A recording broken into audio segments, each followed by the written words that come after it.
You're listening to Fanfiction Reader, where stories come alive through sound. Sit back, relax, and enjoy the tale. Chapter 81 Engagement at Lijiawa. Huangsa visits the table was full of people, including Hu Zai, Sanchuiwan village secretary Su Deking, Su's father Su He, mother Liu Yuzhai, eldest brother Su Sheng, third brother Su Yu, as for Su Jin and youngest sister Su Jing, none of them were qualified to sit at the table. After all, this was to serve the matchmaker, not a family dinner, and they were not allowed to drink, so why sit at the table? So the mother served each of them a bowl of meat soup and went to the kitchen to eat. The reason why we entertained Hu Zai was because he went with us, and he was familiar with the secretary of Lijiawa village, so he had something to talk about at the dinner table. Besides, Hu Zai was already 18 years old and an adult, so he stayed. Soon the banquet was over. Uncle Lai, let my dad accompany you back, take my brother, and go to Sister Zikin's house to discuss the wedding and see if it can be settled on the same day. We can also prepare for the wedding here. After all, my sister Zikin and my brother are not young anymore, so we should do this as soon as possible to avoid any trouble from others. Secretary Lai knew that the strange things Su Yu was talking about were about his uncle. On the way here, he had already asked Su Daking, the village secretary of Sanchuiwan, about the situation of Su Yu's family, especially the foolish filial piety of Su Yu's father Su He. Although he would not be so foolishly filial, he did not object. After all, filial piety to parents is always the main theme in this era. Everyone knows about lying on the ice to pray for fish, but do you dare to believe that the fish he prayed for was for his stepmother? This shows that the ancient educational stories were more pedantic, so the old branch secretary did not think there was anything wrong with this. Okay, let's go together. Brother, come with me. As he spoke, Su Yu pulled Su Sheng into his room. Then Su Yu leaned over, took out a package from under the bed, handed it to Su Sheng, and stuffed him with a few $dozen. I've prepared it for you a long time ago. I've asked around for other marriage proposals. Some offer brown sugar. For those from well-off families, it's considered very good if they offer 1 to half a pound of fat meat and some cakes. I've prepared it for you. Do you like it? Su Sheng opened the package and found a can of brown sugar, a can of malted milk, 2 large red sausages, 2 packs of Hardman cigarettes, and a bottle of Maotai liquor. Maotai this, isn't it too precious? In the 1970s, Maotai cost 7 or 8 yuan per pound, or a bottle. The key point was that you needed a ticket. Ordinary people could forget about it. It might take several months to exchange work points for money. Only senior workers could occasionally buy a bottle to try. An old hen costs 1.5 yuan, and a bottle of wine is equivalent to 4 or 5 old hens. In rural areas, people are reluctant to sell old hens that can lay eggs. You can see how expensive a bottle of Maotai is to ordinary people. Don't be so hypocritical. If you don't please the adoptive father, will he be willing to marry his daughter to you? Hurry up. Su Yu didn't waste any words and didn't even explain where the Maotai ticket came from. He just stuffed it into the other party's hand and pushed him out of the room. Su Sheng put the things into the package, hung it around his neck, pushed the bicycle that Su Yu bought, and was about to leave with his father. Su's mother hurriedly handed the money to Su's father secretly. This was the 50 yuan that Su Yu had given him in advance. Su's father did not hesitate. After all, it was something they had agreed on long ago, so he just put the money in his pocket. Several people left home together and went to the village secretary's house, letting Uncle Lai ride his bike, and then they walked together. Hu Zai did not leave. Instead, he stood beside Su Yu and watched them from the doorstep as they went to the center of the village, then came back, got on their bike, and left the village. Brother Yu, everyone has left. If you are worried, why don't you follow them? Su Yu shook his head and said, he is my brother, not my son. I have helped him in every way I can. If he needs me to help him with everything, why would Sister Zikin marry him? That's right. Sheng is just shy around girls, he's not stupid. Don't worry, it's okay. Well, let's not talk about him anymore. If you have nothing to do this afternoon, shall we continue into the mountains? When Hu Zai heard this, he immediately became excited. He had just got the rifle and was looking for an opportunity to show off his skills. That's fine with me. Let's do some hunting before my father finds out I bought a gun so he won't beat me up. Su Yu smiled and shook his head, then turned and went into the house. Please help me move the furniture to my brother's room first. It's already dry. Hu Zai naturally had no problem with that, so the two of them went into Su Sheng's room, carried out the bedding to dry in the sun, carried out the old bed, and carried the new bed in. The new bed made by Su Yu was a double bed with carvings and was very beautiful. After applying the varnish, it looks so smooth and delicate, and the patterns are so beautiful with dragons and phoenixes. When I get married, can you make me a set too, Brother Yu? Okay, then you can get the wood yourself and I'll do it for you. Su Yu did not refuse. If it were someone else, he would definitely not have the time, but one was the eldest brother, one was Hu Zai, and the other was Daeun from his third uncle's family. They were all good buddies and good brothers, so he couldn't refuse. Su Yu and Hu Zai put the bed in and then carried the wardrobe and dressing table in one by one and carried out all the old furniture. What are you going to do with all these old furniture? You can't just leave them outside, right? It's a bit wasteful. Well, it won't be a waste. I'll put it in my younger sister's room and let Su Jin sleep there. My younger sister will stay in the same room with me. If Sister Ziyukin really becomes my sister-in-law, then if her adoptive father wants to come to my house to take care of her, let him live with the fourth child. It's just a matter of adding a bed anyway. As for my little sister, just add an extra bed in my room. Upon hearing this, Hu Zai was stunned, and then he said, "Wouldn't it be that your family has one more person for nothing? Would Su Jin agree?" Su Yu curled his lips and thought that Sister Ziyukin was 26 this year, and in the previous life, Lai Ziyukin's adoptive father died when she was 36, so it would be 10 years at most. The old man was just lame, not unable to move. He would definitely not come to live in his house in the short term. After all, not to mention living under someone else's roof, he would not move in too soon in order not to burden his daughter. In this case, Lai Daniu would not stay in his house for more than 3 years. It would most likely be the last few years, when he was unable to take care of himself and would come to live with Sister Ziyukin at her insistence, and at that time she would only take care of him for 2 or 3 years at most. Besides, it won't take that long. Su Yu will move out as soon as he gets married. At least there is a place where old man Lai lives. It's worth it to take care of him for a few years in exchange for a beautiful and kind sister-in-law. But he couldn't say this. You can think like this, but you can't say it directly. You have to pretend to do so and clear out the room and bed and arrange everything for them. Whether they come or not is up to old man Lai. Pa, pa, pa. There was a knock on the door and my mother's voice came from next door. "Old Four, go open the door and see who's here." As soon as he finished speaking, Su Jin ran out and opened the door. Su Yu and Hu Zai also came out of Su Sheng's room. The door opened and a pretty girl stood outside. "Who are you looking for?" Before the girl could reply, Su Yu had already arrived in front of her, pushed Su Jin away, and then said, "So, why are you here?" As for the fourth brother, he was almost caught by his third brother and looked at him with resentment. Hu Zai also came over and recognized Huang Sa, who was holding a cloth bag in her hand. My mother asked me to bring you some bacon, so here I am. Why don't you invite me in?" Su Yu then slapped his forehead and said, "Look at me, I forgot about it when you came and I was so happy. Come in quickly." At this time, Su's mother Liu Yuzhai also came out. When she saw it was Huang Sa, she was even happier. Huang Sa had been here before. She came with her eldest brother Huang Shan, second brother Huang Hai, and the village party secretary of their Huangjia village, beating gongs and drums to thank Su Yu for saving his life. Su Jin had met Huang Sa that day, but his attention was on the pig's head at that time and he forgot about it. "Hey, is Sa here? Come quickly, come quickly. Aunt, my mother sent me to bring you some bacon. I wonder if you like it." "Haha, I like it. I like it, how could I not like it? Come in please, look, my daughter has walked such a long way, she must be tired, right? You little brat, why don't you go and boil some water?" "What are you doing here?" Su Yu curled his lips and immediately went to boil water. Hu Zai beside him lowered his head helplessly. "Well, it seems that the plan to go into the mountains later has failed." Su's mother went straight to the point and took Huang Sa's arm to go into the room. Huang Sa turned around and stuck out her tongue at Su Yu mischievously, as if she was very happy that Su Yu was reluctant to go to boil water. Su Yu was speechless. He shook his head and took Hu Zai to boil water. Chapter 82 Sa returns home. In fact, Huang Sa came not just to deliver the bacon. In the past few days, old man Huang had recovered and was able to go to the fields. He heard rumors in Huangjia village and learned that everyone in the village knew that his daughter had found a partner. Although he knew that this was a misunderstanding, he didn't seem to object, so he deliberately let Huang Sa have more contact with Su Yu, and then asked her to come and deliver the things. After all, this kind of thing must have been proposed by the man first, and it would not be easy for the woman to propose marriage at his doorstep, right? So just act a little closer.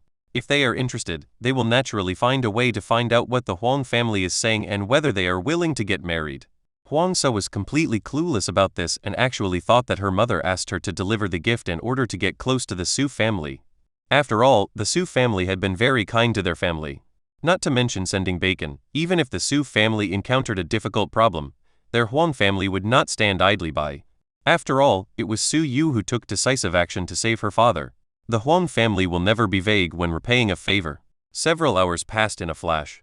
Hu Zai had already gone back because he saw no hope of going into the mountains. Su Yu was helpless as well.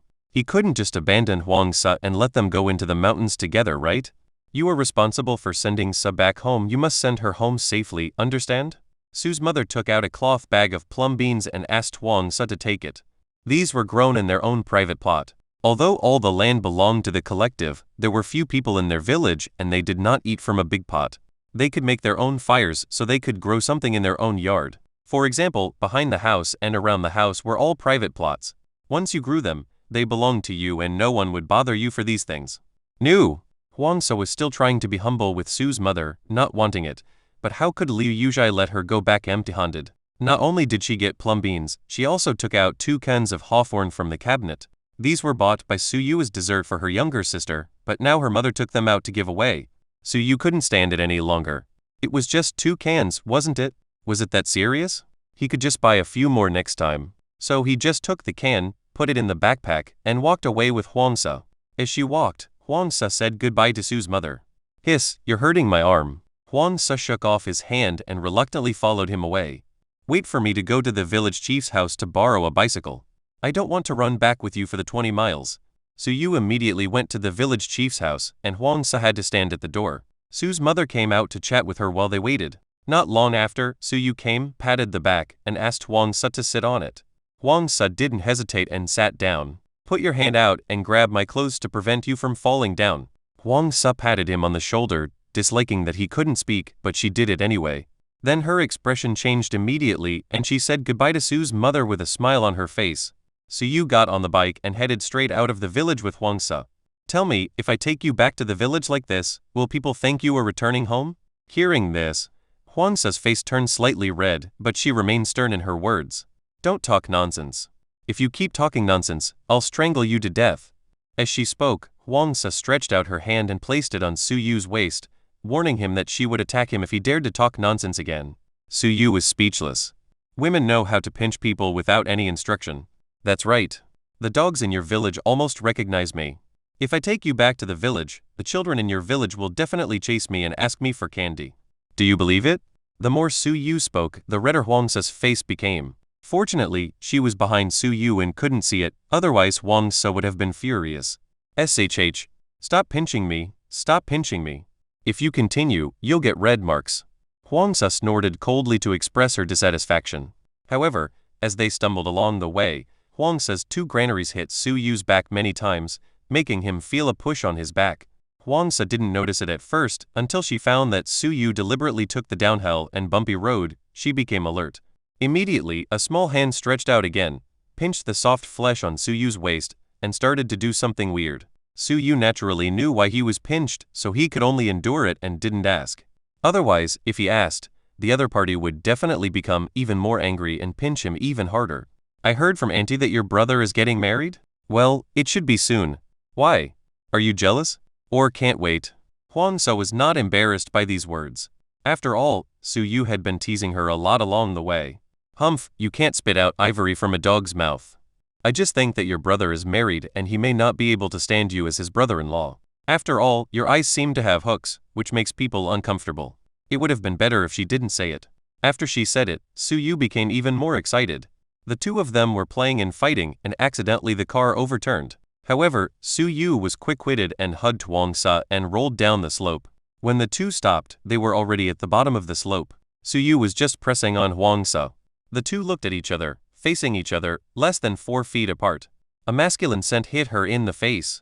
Huang Sa was already nervous after falling out of the car, and her heartbeat accelerated even more at this moment. Her face turned red all of a sudden, her little cheeks were rosy, especially her mouth, which was pink and chubby, so close and tempting. Su Yu was already in his 40s or 50s before he traveled through time. How could he withstand the teasing of such a pure girl? One couldn't help it, and he moved closer and closer. The closer he got, the more nervous and shy Huang Sa became, especially when Su Yu pressed her under him and hugged her so tightly that she could feel the temperature of his body and the hot breath he exhaled.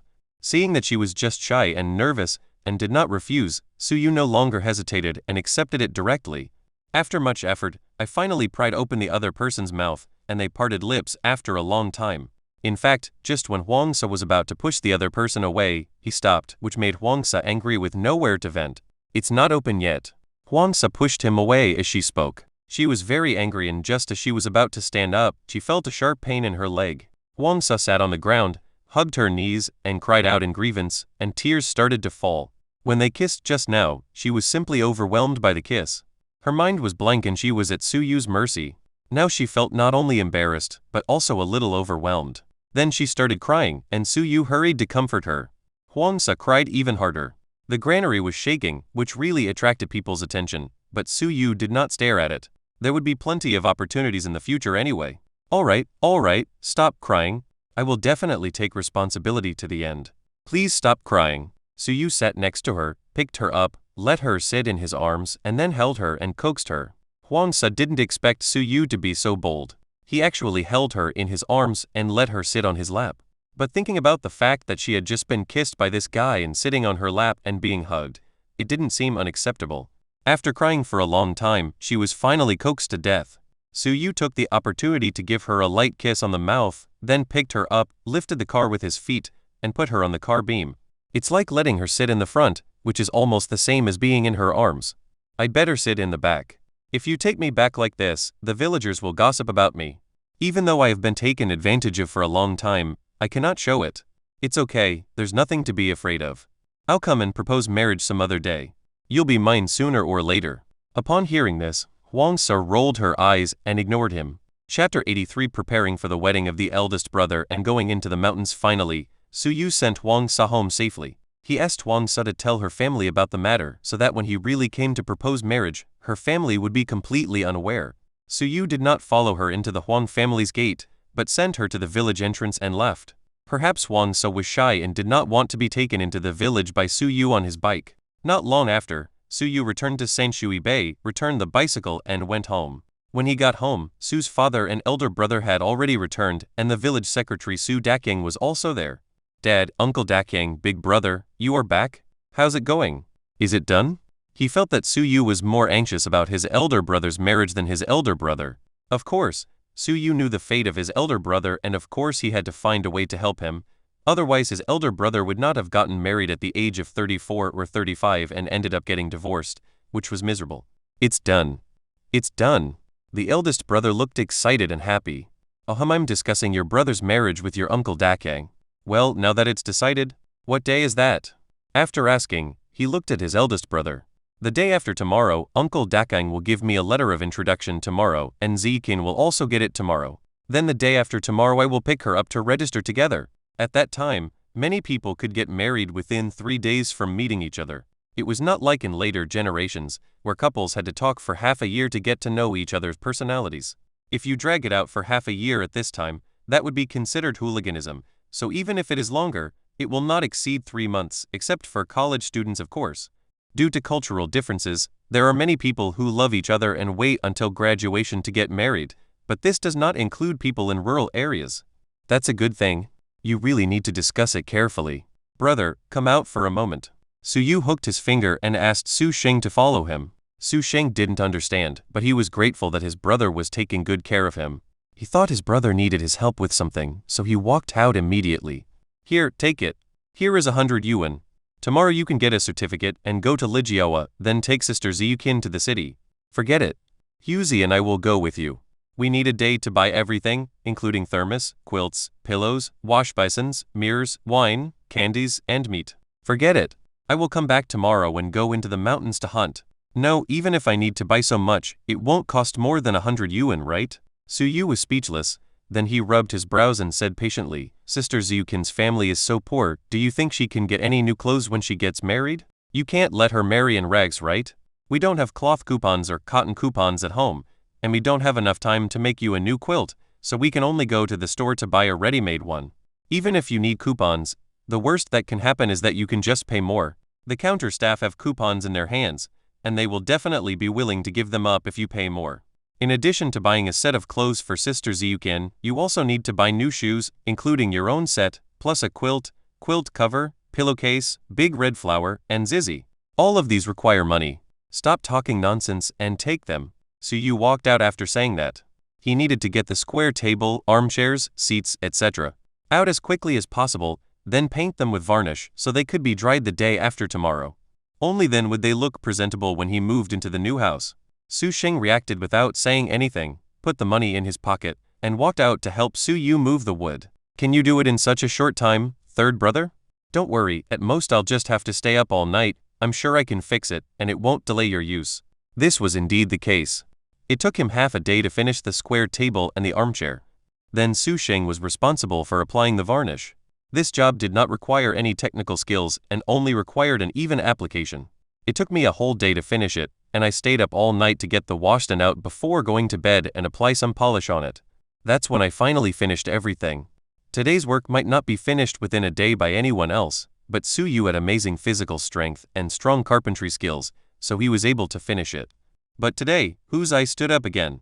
The next day, Su Sheng went to get a certificate, then rode his bike to Lijiawa to find Lai Ziyukin, while Su Yu and Hu Zai also harnessed a ox cart and started heading towards the city. They bought a lot of things today, and if they wanted to buy them all at once, they had to have an ox cart that could hold them all. By the time Su Yu Huzi arrived at the State-owned store, Su Sheng had already been shopping with Ziyukin for half a day. Huzi, watch over the ox cart. I'm going to go in and look for my brother. Hu Zai nodded. Su Yu entered the store, and soon 3 people came out, each carrying large and small bags. 2 new quilts, both with red covers printed with big red wedding characters, as well as 2 thermoses, a wash basin, and a mirror. Su Yu also bought an alarm clock for their room, as a wedding gift for Su Sheng, meaning there is a beginning and a clock. Okay, you guys continue shopping. Hu Zai and I are going to the vegetable market to buy all the vegetables. The rest were small items that did not need Su Yu and Hu Zai's help. The young couple could take them back, so the 2 of them did not stay around to join in the fun. Hu Zai chuckled strangely and drove away in the ox cart. When I got to the vegetable market, I bought cabbage, which was a must, and then I also bought some vermicelli. Adding vermicelli to cabbage stewed with meat is definitely a good thing. Let's go to the supply and marketing cooperative and see if there are any fish.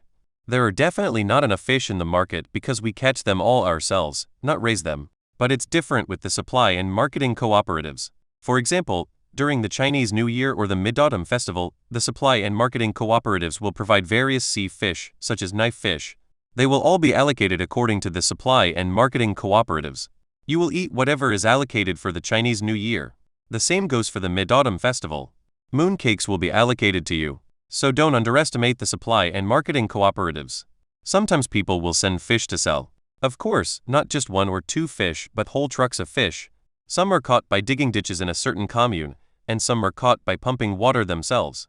In short, as long as the quantity is large, the supply and marketing cooperatives will buy some at their discretion and then sell them at a higher price. They were lucky. Su Yu calculated that he bought 2 baskets of more than 3 kilograms of fish at one time. The fish were not valuable and no ticket was required, so it was a good deal. Let's go back and go into the mountains to hunt. When it gets dark, you have to come back with me. We need to go to the black market to buy some food. We can't just eat vegetables. In fact, getting married in the countryside doesn't need to be that troublesome. Some people don't even hold a wedding ceremony, but just give out some wedding candies, and no one will say anything. But who made Su Yu do it? After all, Su Bin was arrested and his brother got married, which was a great thing, so of course he had to take the opportunity to celebrate. Okay, no problem. I'll come back with you in the evening. Well, all the prey we hunted in the mountains this time will be used to serve our relatives and the people tomorrow, so I can't share it with you. Hu Zai didn't care at all. Of course he knew why Su Yu went into the mountains to hunt. When other people get married, 3 pounds of meat is enough to serve everyone, but Su Yu feels that it is not enough. He cannot buy 3 pounds of meat even if he wants to, because he has no ticket. A certain commune does not require a ticket to slaughter pigs and sell meat, but this kind of thing can only be encountered by chance, just like when you meet a hunter who has killed a wild boar and then goes to the market to sell it. It is a rare opportunity. Chapter 84. Entering the city and visiting the black market. After returning the things they bought, Su Yu and Hu Zai each carried a gun and went into the mountain. This time, Su Yu brought a box of bullets, which was 30 bullets. As for the bow and arrow, he did not bring it. You and I will act separately and gather here in an hour. If you don't come back, I will fire a gun into the air to notify you. Why did you separate? Hu Zai didn't understand. Su Yu thought, I'm going to kill people randomly, should I take you with me? Then don't you suspect that I have a trick? We all have guns, so we are not afraid of encountering large prey. If we stay together, the efficiency will be too low. We only have one afternoon, and we have to kill as many as possible, so separating is the best arrangement. Hu Zai nodded, not quite understanding, and then the two of them separated, one to the left and the other to the right, and started to move. For the next hour, Su Yu directly started the indiscriminate killing mode. Hu Zai could hear the sound of gunfire from time to time. After all, the killing range of the Mauser rifle was not small, so the noise was naturally not small. It could be heard clearly within 2 or 3 miles. Bang! Bang! Bang! Su Yu fired a shot from time to time, and his speed was intentionally guided. Finally, his hard work paid off and he mastered the Parker skill. Su Yu added all the points he got from hunting prey to Parker and instantly reached IV7.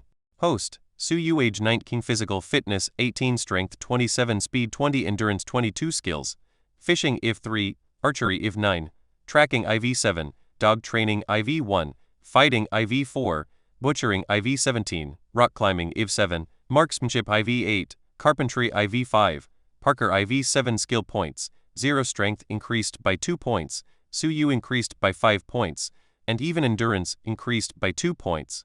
It can be seen that Parker does train people, requiring not only speed but also support from strength and endurance.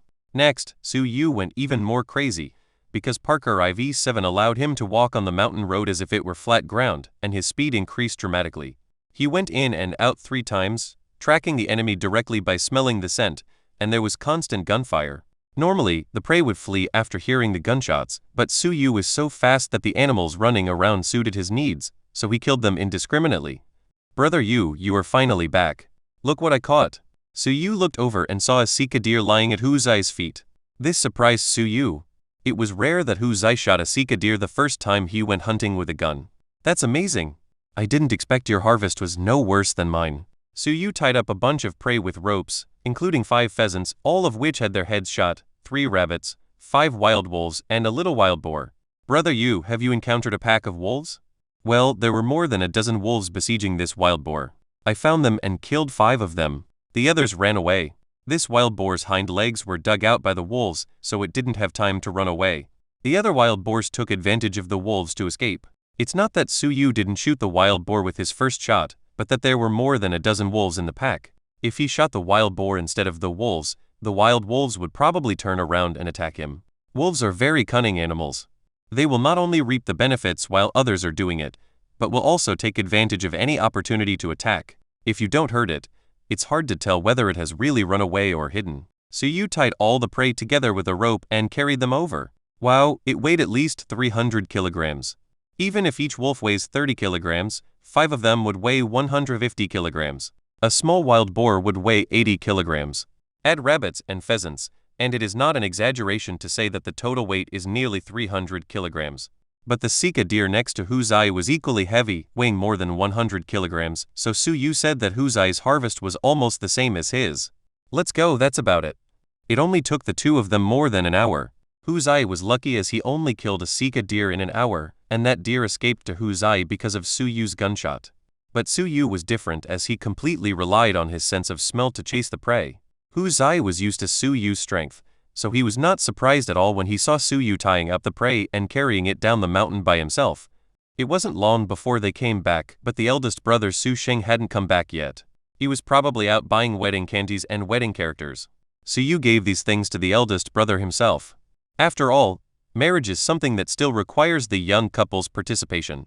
It wouldn't be good for him, as the younger brother, to do it all, right? Come, skin them, and then go into town and sell the skins. Hu Zai chuckled and the little sister drooled. Su Yu was speechless. He was really a little greedy cat. All 5 wolves were skinned, their internal organs were thrown to Haizi and their wolf hearts were chopped up and fed to the eagle. Su Yu shaved the bones of the skinned wolf and put the meat together and the bones together. Then it was the wild boar. Su Yu found a wooden stick, passed it through the wild boar's mouth and out through its anus, set it up and burned its hair with fire, then shaved it, washed it and cut open its belly. This would save time, and while Hu Zai was roasting the wild boar's hair, he skinned the Sika deer. Huzi, you killed this Sika deer, and this is enough meat. Why don't you take it to the black market and sell it? Selling meat? Forget it. It's Brother Sheng's wedding, I can't just give him nothing, right? This Sika deer is my wedding gift to him. When he's done, he can bring back several dozen kilograms and let old man Lai have a taste of it. Su Yu knew that he could not persuade him, so he stopped being polite. After all, he was the one who paid for the tiger gun, so how could he care about who killed a Sika deer? Bring a wooden stool and then a wash basin, chop up the wolf meat and pork, and put them in the basin. Stew them tomorrow and add cabbage and vermicelli. It will be enough for the whole village to eat. As for the sika deer, I didn't let it go. I made some separately for my big brother to eat so that he would have energy for the night. After finishing everything, Su Yu handed everything over to his mother and Lao Si. Su Yu and Hu Zai took the leather and rode directly into the city. I went straight to Wu Yi's commune, and on the way I met my eldest brother who was sending Sister Ziyukin off. Brother, why did you come back just now? What did you buy? The eldest brother kept laughing foolishly, and Su Yu looked directly at Lai Ziyukin. Well, I was thinking, we're getting married tomorrow, so I might as well go to the Civil Affairs Bureau with your brother today to get the certificate. As he spoke, he took out the marriage certificate. At this time, the marriage certificate was a piece of paper with the palms of the two people and the official seal on it. Of course, a photo was also needed, and there were a few words of blessing on it to describe the true meaning of marriage. That's all simple as that.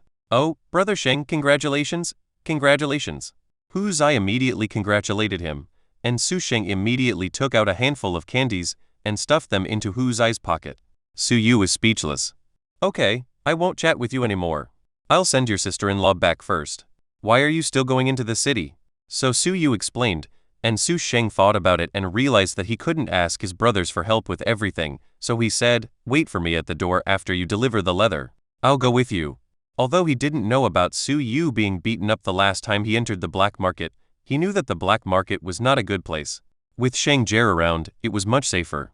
At least those who were in the underworld had heard of Sheng Jie from No. 7 Middle School. Many big gangsters know him. This is not a joke, otherwise his reputation would not be so bad. But just because you are a gangster does not mean you can be called a blind drifter.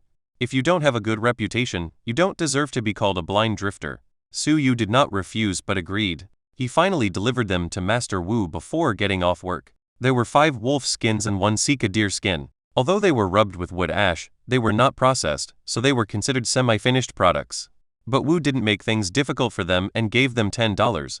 The wolf skin was a little over $1.50, and the sika deer skin was $2. Firstly, it had not been dried and was a semi-finished product.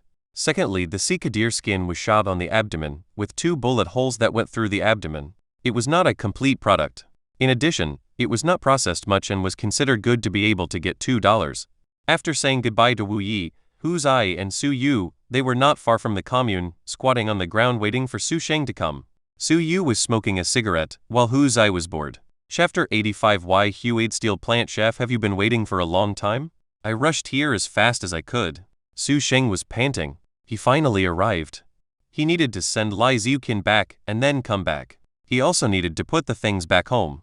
It was really time-consuming.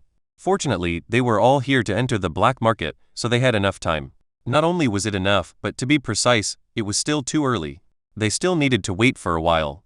Let's go find a place and have a meal. At this time, Su Sheng came over and handed over a handful of crumpled change. There were 10 yuan notes, 1 yuan notes, and 50-cent notes. In short, it was a lot of money. Here, I give you all the leftovers from today that I didn't use. Forget it. You can't be married without any money, right? Keep it for yourself. Su Yu had given him 20 yuan before, and later gave his eldest brother 100 yuan to buy the wedding supplies, but Su Sheng and Lai Ziyukin were both frugal people and didn't spend much money at all. Even though Su Yu told Lai Ziyukin not to let him spend as much as he wanted, there were still dozens of yuan left. Fine then. I'll pay for the meal later. Su Sheng was not polite, and Su Yu didn't care. After all, he spent 500 yuan to buy a rifle for Hu Zai, so would he care about the more than 100 yuan for his own brother? He was not Su's father, he just wanted to help his brother get rid of his original fate and not let him be so miserable. Waiter, order 3 servings of dumplings, with Chinese cabbage and green onions, 1 serving of stir-fried pork, and 1 serving of scrambled eggs. Su Yu handed over a meat ticket for half a pound, and then his brother took it and went to order food. 3 servings of dumplings, stir-fried pork and scrambled eggs, for 3 people. Brother Lai, why don't you see Brother Fan? That's right, the restaurant the 3 of them came to was Manager Fan's restaurant, the state-owned hotel. The person Su Yu was questioning was none other than Xiao Lai, the waiter here. He was the one who came in for the first time to help them call Manager Fan. Oh, you don't know yet, Manager Fan has been promoted and moved to the city. Who is the current manager? The current manager's surname is Pang. Okay, I won't talk to you anymore. A new official has 3 fires to start with. I can't let him catch me. Although it's a stable job if you can come here to work, the manager can't just fire you. But it's definitely not a good thing if the manager sees you chatting with customers and being lazy, and Xiao Lai doesn't want to get into trouble for no reason. Xiao Lai left, and the three of them looked at each other and continued to eat and drink. You guys eat first, I'll be back soon. Su Yu stood up and walked to the counter, greeting the waiter inside. Soon La Lu came out. Su Yu specially asked someone to invite him. Master Liu, I heard that manager Fan has left. Can I still send game here in the future? That's right, he came here just to clarify this matter. After all, although Lao Fan hired people first and didn't hire them later, the price he gave was very fair. Even if he didn't raise it intentionally, the price he gave was also very fair. The key was to deliver it here fast enough. If he were to deliver it to the supply and marketing cooperative, he would definitely be forced to lower the price. If he sold it himself, it would be too time-consuming. Oh, it's Comrade Xiao Su. It's hard to say whether the hotel will accept it or not. This is under the management of the manager. Haha, of course I know. I don't mean to embarrass Master Liu. What I mean is, can you introduce me to Manager Pang? He is a hunter, and the prey must be sold, otherwise what's the point of relying on his family to eat? At most, it can improve the food, which can't change anything. But if it is converted into money, it will be different. This before he finished speaking, Su Yu quickly took out 2 boxes of cigarettes and stuffed them into Master Liu's hands. No, I'll go and tell you for you. It was very simple for Master Liu not to go. Manager Pang was new and he couldn't figure out his pulse. Su Yu was a channel left by the previous manager and Manager Pang might not want to keep it. After all, although channels were important, this was a state-owned restaurant. What was there to worry about? Each channel was a connection and a favor. What if a friend of Manager Pang happens to have a channel? Or a relative that Manager Pang wants to curry favor with has this need? Then the other party just happens to give the other party a chance, which is a relationship, and it is also a favor. Whether he is willing to accept the channel left by the previous manager is uncertain. He seems to be taking advantage of his seniority by taking the lead in matchmaking, but Su Yu was polite and generous, so it was difficult for him to refuse directly. After all, they were familiar with each other and not completely acquainted. Soon, Manager Pang came out. Su Yu hurriedly went up to him to offer him a cigarette and explain the situation. I see. There is no safety test for game meat. What if the prey you hunted happened to eat something unclean and then you killed it? What do you think would happen if someone ate it? It's hard to say. As the saying goes, seeing is believing. It's useless to say that the game you provide is fresh. I haven't tasted it, little brother. What do you think? The implication is that he wants me to send him some game and let him taste it first. This is blatant bribery. I guess I have to secretly send it to his home. Su Yu's face changed immediately. What the hell, I'm just selling goods and you're asking for bribes from me. Su Yu shook his head. This person has no ambitions and only cares about the immediate benefits. Compared with Manager Fan, he is far behind. Well, what Manager Pang said is absolutely right. Forget it, I'd better go one step further and send it to the city.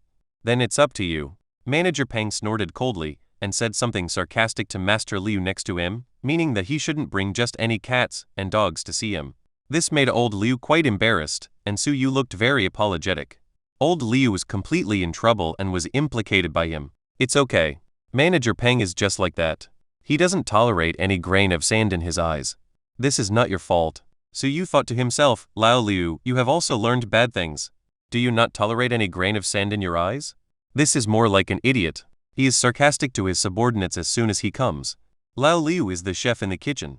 Without him, this restaurant will fall apart. He doesn't even care about this kind of relationship, but uses it to mock himself. What else can he be but a fool? Lao Liu is a veteran. State-owned restaurants don't require performance, but you will definitely not be promoted without performance. This is something that only people who just want to eat and wait for death would do. I'm sorry to have troubled Mr. Liu. Su Yu also wanted to keep things quiet, and was considering whether to send him some game. But then he thought, it was not easy for him to hunt and he had to let this fat and big-eared Manager Pang taste it for free. Moreover, once he agrees, he will definitely be exploited in the future.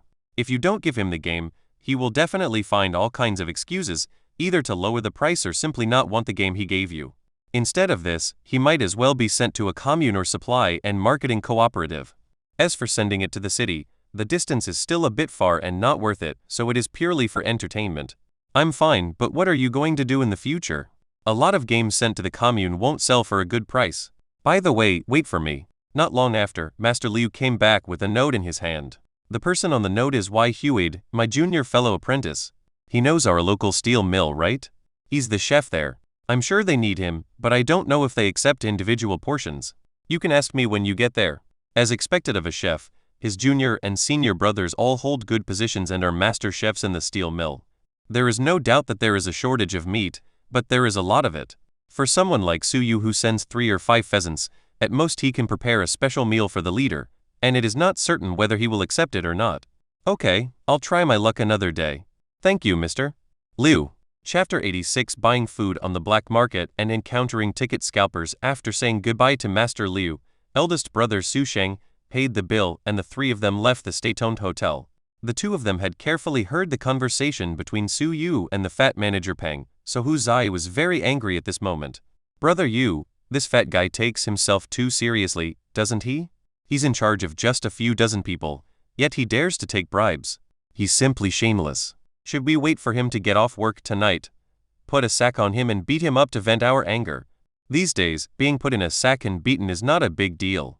It's useless even if you report it to the police. First, there is no surveillance and no witnesses. Third, you don't know who it is. How can you solve the case? Forget it. I'm unlucky to have met a manager who is happy-go-lucky and has no ambition. Manager Peng formed a sharp contrast with Manager Fan. Although the state-owned hotel had a good reputation, it was only a state-owned restaurant in the county. In addition to Master Liu, there were 2 other master chefs, but Master Liu was definitely the main one, with the others serving as assistants. Then there were 4 or 5 waiters, warehouse keepers, purchasers, accountants, and counter attendants. All in all, there were no more than 20 people. But Manager Fan is awesome. Although he spent a lot of money, he got promoted and went to the city. He may not be working in a restaurant, but most likely is the director or deputy director of the kitchen in a factory. It is not an exaggeration to say that he rose to the top overnight. Some people try their best to climb up, while others just like to stay content with the status quo. There's nothing they can do about it. Suyu took out the note given to him by Master Liu, on which was written the address and the name and position of the person he was looking for. With this note, he can go there. Suyu believes that there won't be any problem. Okay, let's stop talking about Fatty Pang. Let's go to the black market first and wait until dark. Have you brought your scarf, sweater, gloves, and coat? A must-have for visiting the black market, the masked hero. What's more, their enemies, those 3 little punks, are watching over the place. The reason why I took the risk to come here was because I was in urgent need, and also because the black market is private enough and not easy to be recognized. The reason why I was recognized last time was because of the clothes I was wearing and the bicycle. After all, I had only seen him during the day. The clothes were the same, the bicycles were the same, and the heights were the same. In this case, if the 3 little bastards still can't recognize it, they would be really mentally retarded. But today was different. Suyu had changed his clothes, and they had 2 bicycles, so Huzai needed to watch them outside. He and his elder brother would go in and buy the things and come out soon, so there was no need to worry. At the old place, Suyu, Huzai, and Su Sheng were squatting on the ground. Suyu was smoking and so was Su Sheng. Only Huzai was staring at the direction of the black market. It's getting dark and people are starting to show up. It's almost time, brother. Let's go after we finish this cigarette. Huzai, you stay here and watch over the car. Be careful on your own. Huzai nodded, raised the wooden stick in his hand, and signaled the 2 to rest assured. Suyu and Su Sheng also put the wooden sticks on their waists and covered them with their coats. Whoosh. Suyu flicked the cigarette butt out, stood up, covered half of his face with his scarf, put on his hat, and walked out. Su Sheng followed closely behind, and the 2 of them paid a few cents and entered the black market. Brother, you and I will go separately and buy separately. After whispering something, the 2 separated, pretending not to know each other, and entered the black market one after the other, less than 10 meters apart. Not long after, the 2 met again in the black market. Suyu was carrying a sack with 60 kilograms of cornmeal, and Su Sheng was also carrying a sack with 100 kilograms of cornmeal. The 2 brothers looked at each other, nodded, and continued to walk back. Suddenly, Suyu stopped, kicked a sack on the stall next to him, and asked, "Uncle, what are you selling?" "Earth eggs, that is, potatoes." The other party was afraid that Suyu didn't understand, so he explained it specially. "You have about 100 kilograms here, right? It's more than half a sack. Will it be troublesome to buy it? What I'm asking is, you didn't steal from the collective, right? This kind of thing is not unheard of. Although there are militia patrols, theft is not uncommon. Look at what you said. Can I sell you the things that you have trouble with? They are all grown by myself in my own plot of land." Yu didn't believe this, but he wouldn't ask about it. There was no need to ask about the origins of those who could sell things on the black market. There were many whose origins were unknown, and some even risked being beheaded for selling contraband. For example, antiques were considered the four olds. Who would dare to buy or sell them? But there were people selling and buying on the black market. Compared with the antique, this half bag of potatoes is just a small thing and is no big deal. You know, there are vegetable markets during the day. If the origin of the products is fine, you can sell them in the vegetable markets. There is no need to go to the black market. How much? You want it all? $5, I'll sell it to you in a package. You don't even need to weigh it. I weighed it before you came. It's 75 pounds. Very heavy. Although potatoes are vegetables, they can fill your stomach. Although they cannot be compared with grains, they are not cheap either. 5 yuan is definitely expensive. But who can blame this for being a black market? They sell only one product, a monopoly. You can't buy 70 kilograms of potatoes in the vegetable market. Otherwise, it would be too easy for the buyers of major factories to do so. Although the vegetable market allows you to buy and sell, it has rules.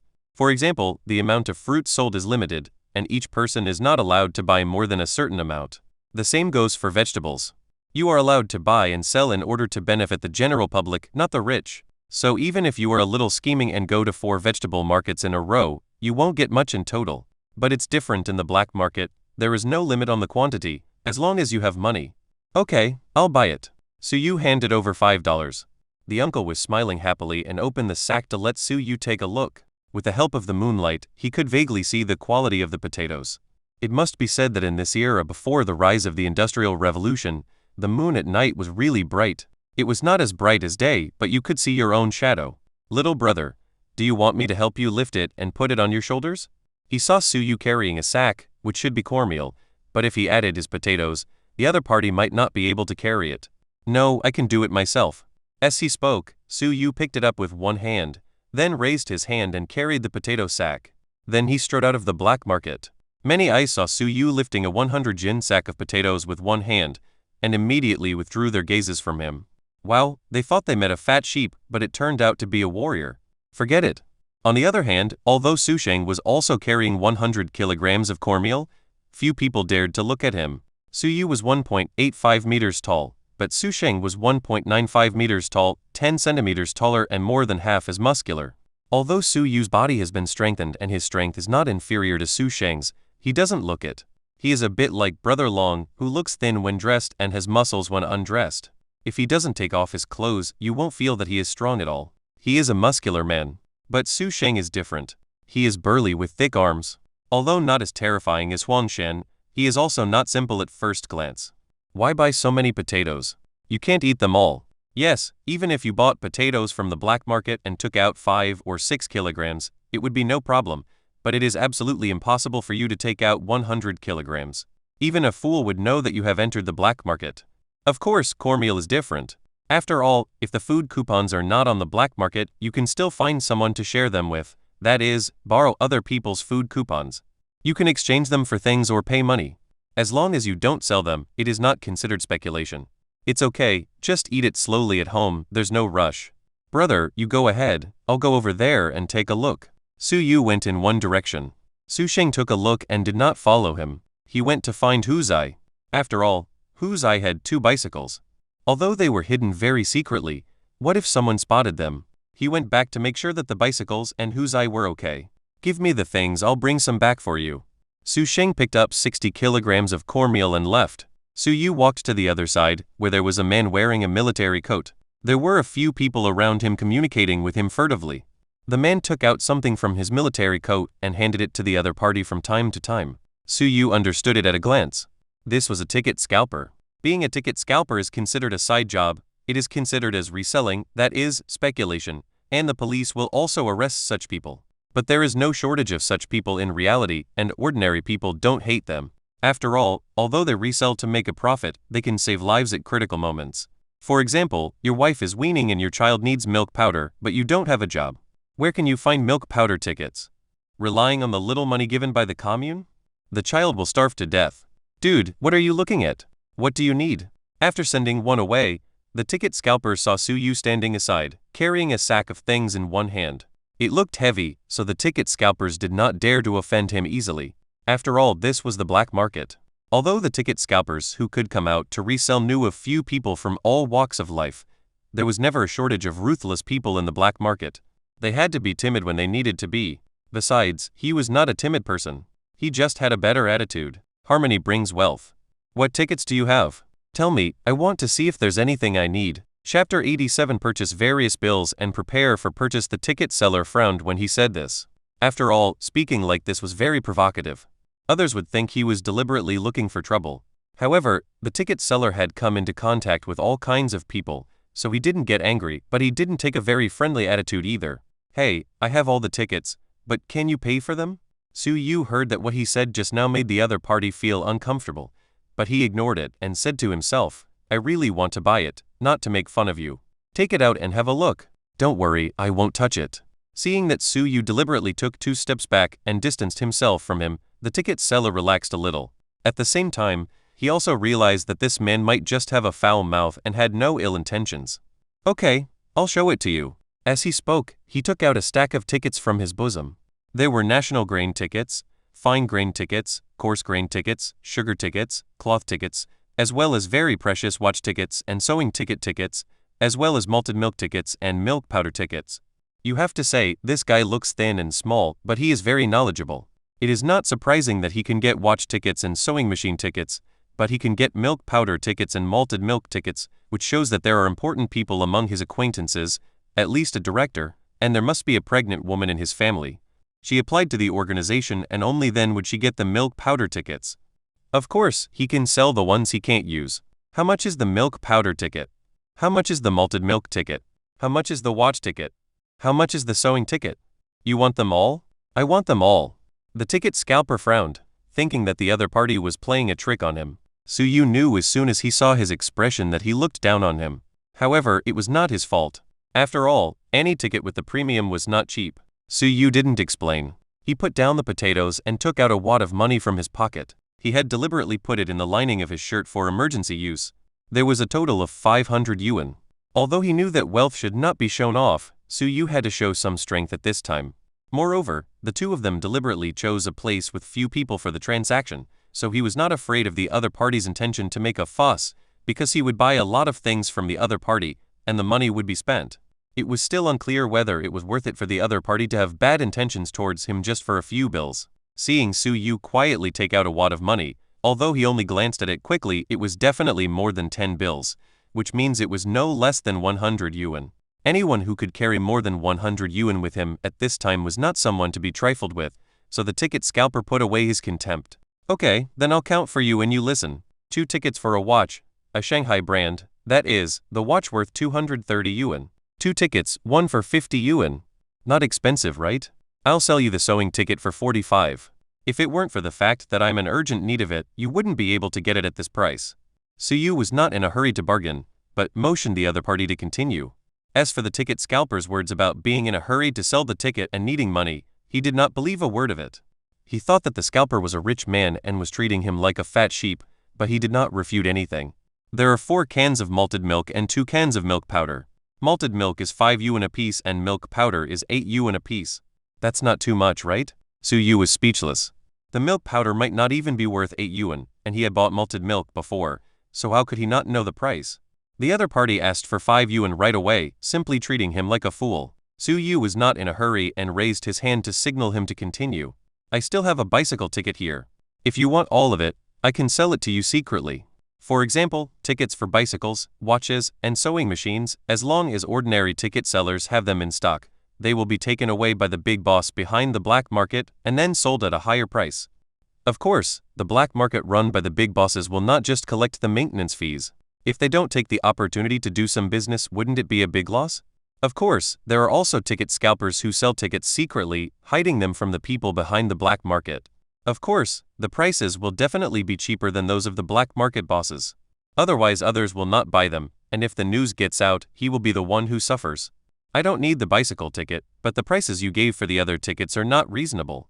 Brother, you don't think I'm a fool who knows nothing, do you? Su Yu suspected that this guy mistook him for one of the guys in the military compound, but this was not the capital city, and he was not a high-ranking official's son like Zhang Yuemin, who would go to Lao Mo's restaurant to have fun at any time, where any meal would cost more than 10 yuan, and he could even steal some silver tableware before leaving. He was just an ordinary hunter. It might be because of his attitude when he spoke, and the fact that he took out a lot of money that caused the other party to misunderstand him. It is true that people who came out of military compounds are quite arrogant and often fight and cause trouble with local gangsters. But he did not come from a military compound.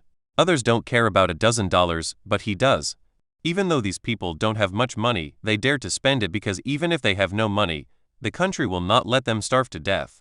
They can receive living expenses regularly. But Su Yu is different.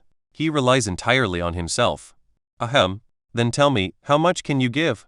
The ticket scalper also knew that the price he just mentioned was too high. After all, this is the black market and the price is higher than outside. Otherwise, who would be willing to take the risk to come to the black market? What if he was caught? Coupled with the financial resources Su Yu had just displayed, he mistakenly believed that the young man was not short of money. Not knowing the specific price, he just mentioned a high price. But when he was exposed, he was not embarrassed. After all, it was just a matter of trying it out. I'll give you 50 yuan for 2 watch tickets, 25 yuan for sewing tickets, and 20 yuan for malted milk and milk powder tickets. As for cloth tickets and sugar tickets, I don't think you have much, so I'll give you 5 yuan. How about that? What? Damn it, the ticket scalper wanted to turn around and leave. If he meets someone who needs a sewing machine, he can sell it for 50 yuan. Of course, this situation is rare, so he quoted a price of 45 yuan. Even if you bargain, you should give him a similar price. You cut the price in half. The watch tickets were even more outrageous. He only gave him 25 yuan for each one? Are you kidding? These were watch tickets. At least 50 yuan would be given for each one. He didn't ask for a high price. After all, some can be quoted at high prices, but if you quote high prices, wouldn't you be a fool? So the quotation is also exquisite, it should be half true and half false, and you can't quote high prices for everything. Dude, are you kidding me? You're cutting my heels, that's too harsh. If you can buy them at this price, I'll take as many as you have. People have said so, and Su Yu also knew that he had cut too hard. Then tell me a price. Stop testing each other and tell me a real price. Okay, 2 watch tickets for 85, a sewing machine 40, 4 malted milk tickets for $3 each, 2 milk powder tickets for $4.50 each, 10 feet of cloth tickets for $8, 3 pounds of sugar tickets for $1.50. $155 in total. How about that? Not too much, right? The total value of the Shanghai brand watch is 280 yuan. Without the ticket, you are not even eligible to buy it. With the ticket, it is 230 yuan, and the total value is more than 270 yuan, which is nearly 10 yuan cheaper, which is indeed not much. Okay, I'll listen to you. By the way, do you have a radio ticket? When the ticket scalpers heard this, they were happy. This was a man who understood life. Ordinary people would not buy a radio. I don't have it, but if you need it, I can help you find it. My friend has it. It's Seagull brand. Just give me 38 yuan. How's that? Okay. Chapter 88 discussing the wedding and making a grand ceremony. Brother, I really didn't make much money from you. Don't look at me like that. It's a Seagull brand. Go ask around and see if anyone can come up with a radio ticket. It's a rare commodity, the kind you can't buy even if you have money. If you hadn't asked me for so many tickets, such as malted milk and milk powder tickets, would you have thought you could buy them at the price you just mentioned? Dream on. Tickets are more valuable than the real thing. A lot of people lack the money to buy the real thing, right? No, they lack the qualifications to buy it. Su Yu thought about it carefully and it made sense. For example, if you were not a high-ranking official or a senior executive, it would be impossible to get such a ticket. For example, in the steel rolling mill in Sijiu City, only the factory director was qualified to get it, because he had to keep up with the times and understand the spirit that the superiors wanted to convey at any time.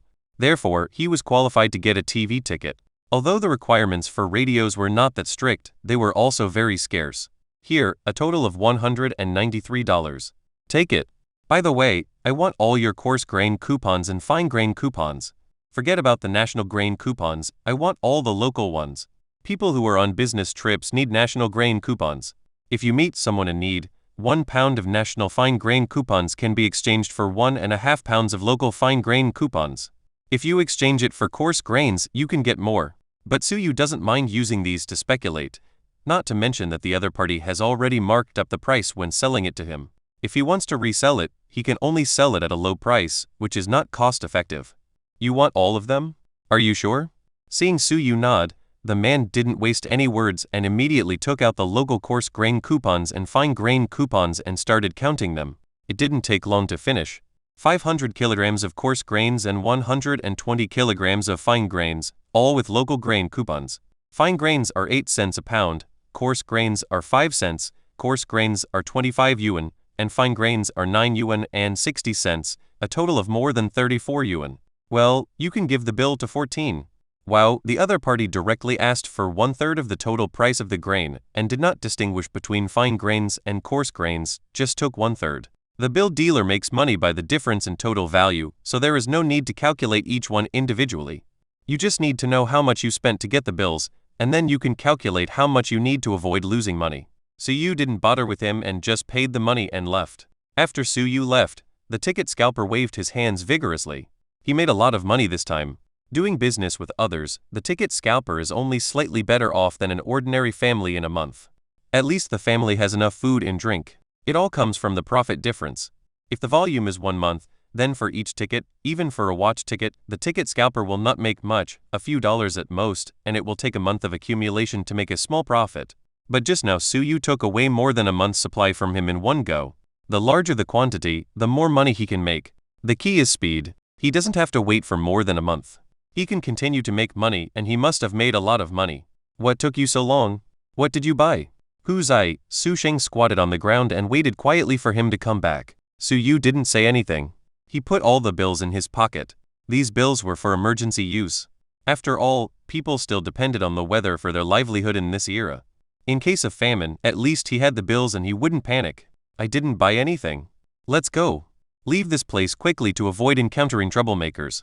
The three of them got on their bikes and rode slowly towards home. Fortunately, the moon was very bright, so the three of them could see the road. Su Yu was the only one carrying 100 kilograms of coarse grains in front and 100 kilograms of potatoes tied at the back. He gave 60 kilograms of cornmeal to his eldest brother and put it in front of his bicycle.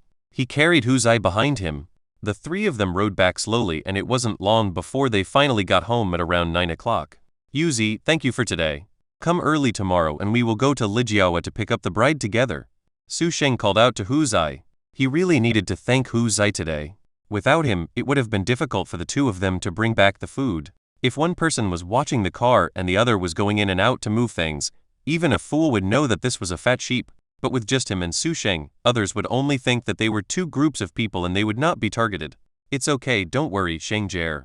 I will definitely be there tomorrow. Su Sheng and Su Yu returned home.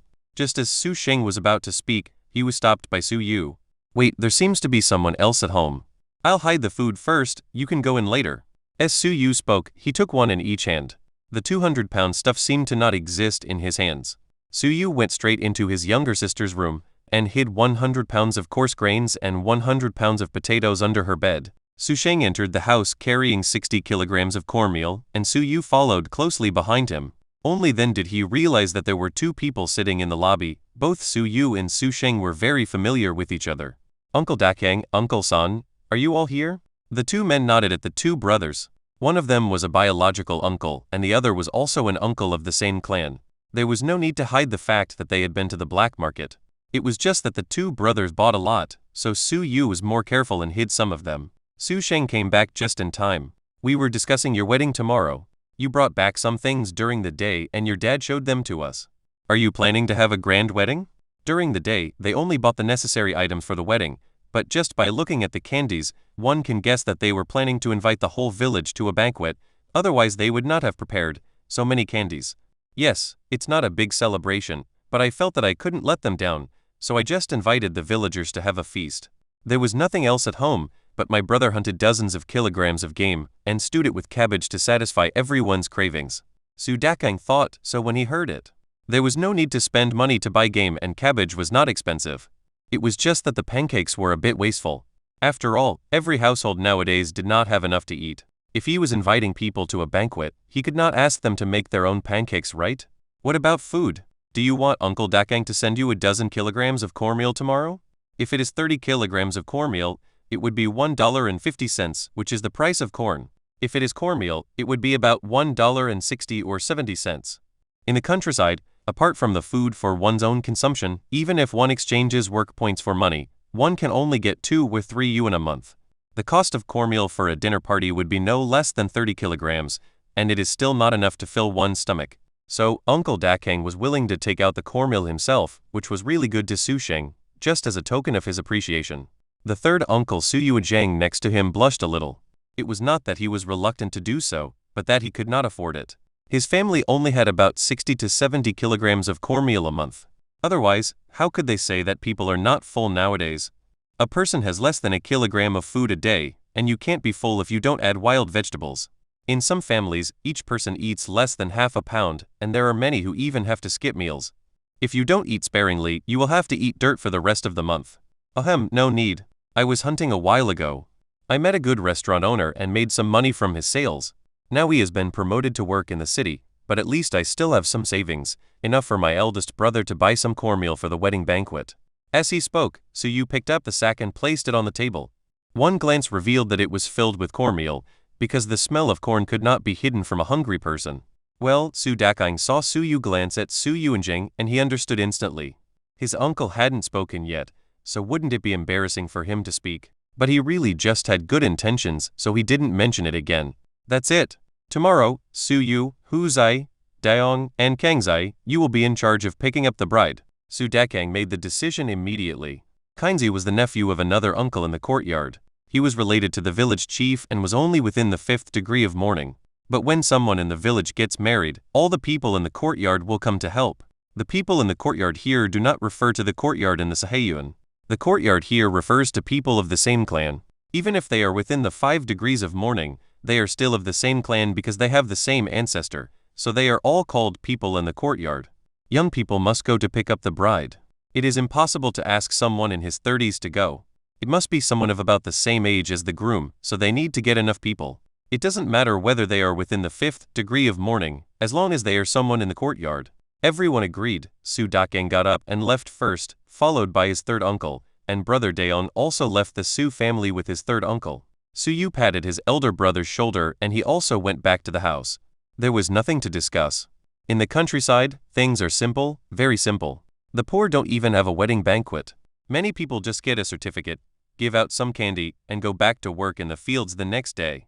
But if you say it's complicated, not only do you have to hold a wedding banquet, but you also have to worship your ancestors, kowtow to your parents and offer tea, worship your ancestors in the evening, and when you come back, you will be disturbed by the villagers in the bridal chamber. In short, each has its own merits. Do whatever you like. If someone can't pay, you can't force them to death, right? So what to do? You can only leave it alone. Chapter 89. Going to pick up my second sister Su Lai. The trouble at my uncle's house. The next morning, Su Sheng went to Majiawan and borrowed a bicycle. Since they were neighboring villages and shared the same well for drinking water and were so close, they were familiar with each other and Su Sheng could borrow the bicycle. Having an extra bicycle was also for convenience. After all, there were several of them. Early in the morning, the village chief's bicycle, Hu Zai, and Dokkain rode together. Su Yu and Daon rode one, and Su Sheng rode one by himself, and brought Lai Ziyukin with him when he came back. There was a big red flower tied in front of the bike. The bike used was Su Yu's own bicycle. Since the bicycle Su Yu bought was 80% new and looked better, it was naturally placed in the front. Not long after, several people arrived at Lijiawa. At this time, many people had already gathered in Lijiawa, especially children, a lot of them. Su Yu, Hu Zai, and Dakang took out some sugar and scattered it around. The sugar was mixed with peanuts dyed red with cinnabar, and there were also dates made from bread with a red dot of cinnabar on the outside.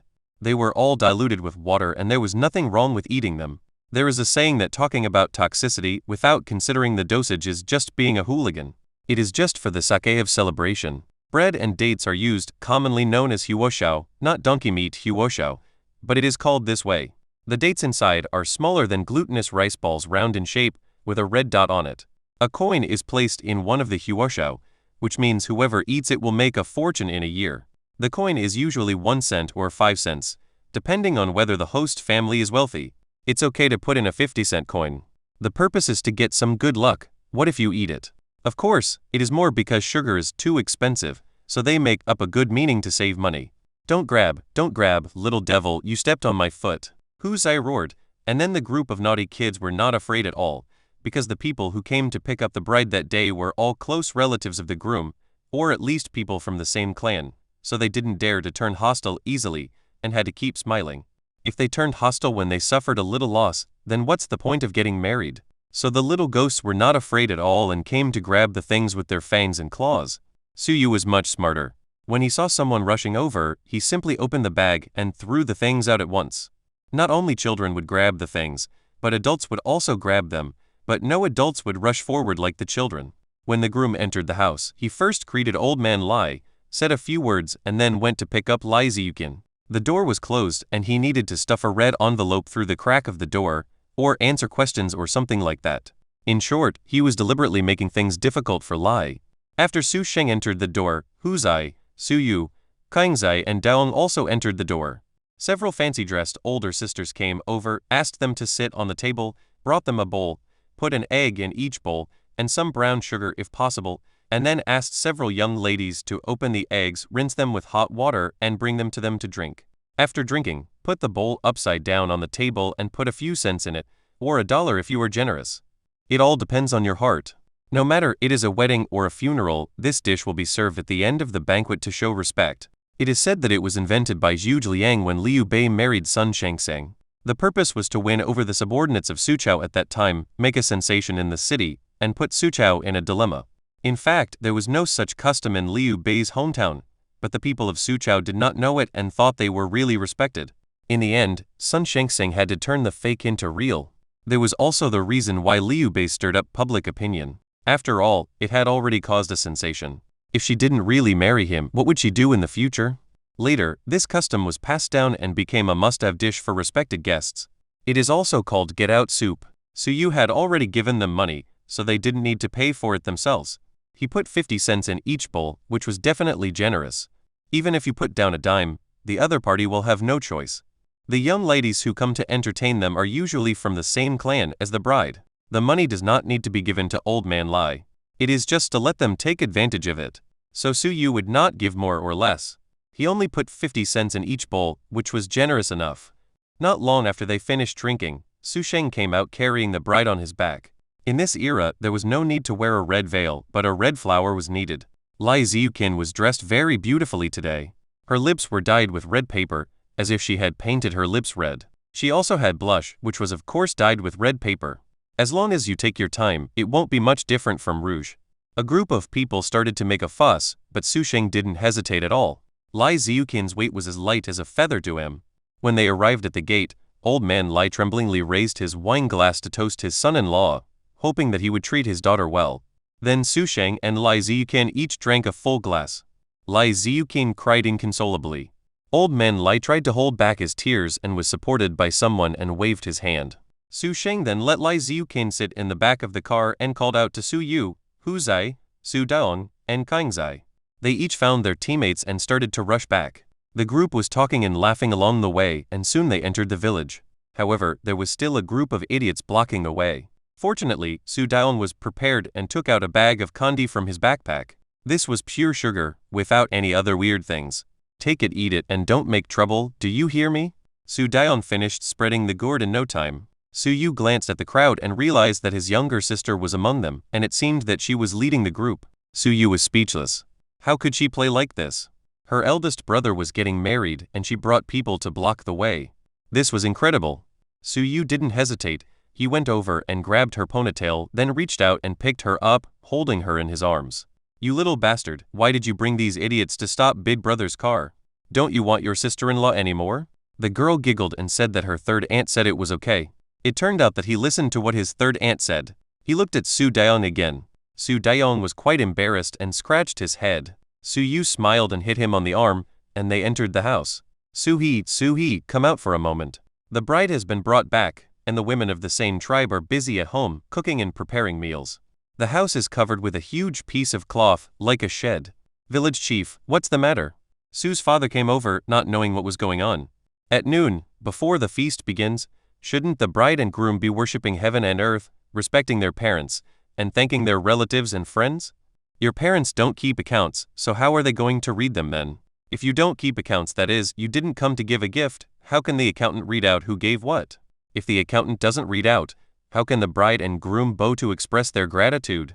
It would be fine for others, but my grandparents are still alive, and it is a required subject. The whole village is waiting to see it. Su-yu didn't know how the matter was resolved. He was called aside by his mother. Su-yu, please ride your bike to Wujia town to pick up your second sister. We only sent someone to pass on the message, but your third sister is too slow to run here. Su-yu's eldest sister, Su-lai, whom Su-yu had not seen since he was reborn.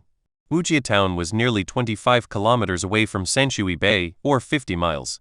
She got married through the relationship of my father's colleague, otherwise she wouldn't have married so far away. My eldest sister has only one daughter, who should be about 3 or 4 years old this year. Since the first child was not a boy, her life there was not very satisfactory, so she seldom contacted her parents' home, for fear that people would say that she sent anything to her parents' home. Okay, I'll go right away. As he said that, Su-yu pushed the village chief's bicycle and rushed out. There was only one way he came, so he was not afraid of not encountering anyone. As for how his uncle's family dealt with it, he was too lazy to care. Anyway, his sister-in-law had already come in, so it was not his business. Chapter 90. On the wedding day, another wave of trouble. Second sister, why did you come all the way here? Where's my brother-in-law? Don't you even know how to see him off? When Su-lai saw that it was her brother, riding a bicycle, she immediately smiled. However, when she heard her man was mentioned, her face looked a little unhappy. Your brother-in-law is busy and doesn't have time. It's only a few steps away. It's okay, little girl. Why don't you call me second uncle? The second sister's eldest maid, her full name is Wu Nai, and her nickname is Zioya. Second uncle. The little girl was carried on Su-lai's back. She was timid and didn't dare to look at Su-yu. She was very shy and cowardly. Su-yu understood why this happened. In a society where boys are valued more than girls, girls are not taken seriously and are easily beaten and scolded. Therefore, she was cautious and a little cowardly. Don't be afraid, come and give your second uncle a hug. Su-yu stood the bicycle upright and reached out to take Zioya off her second sister. He reached into his arms, took out a candy, peeled off the plastic wrapper and stuffed the candy into his niece's mouth.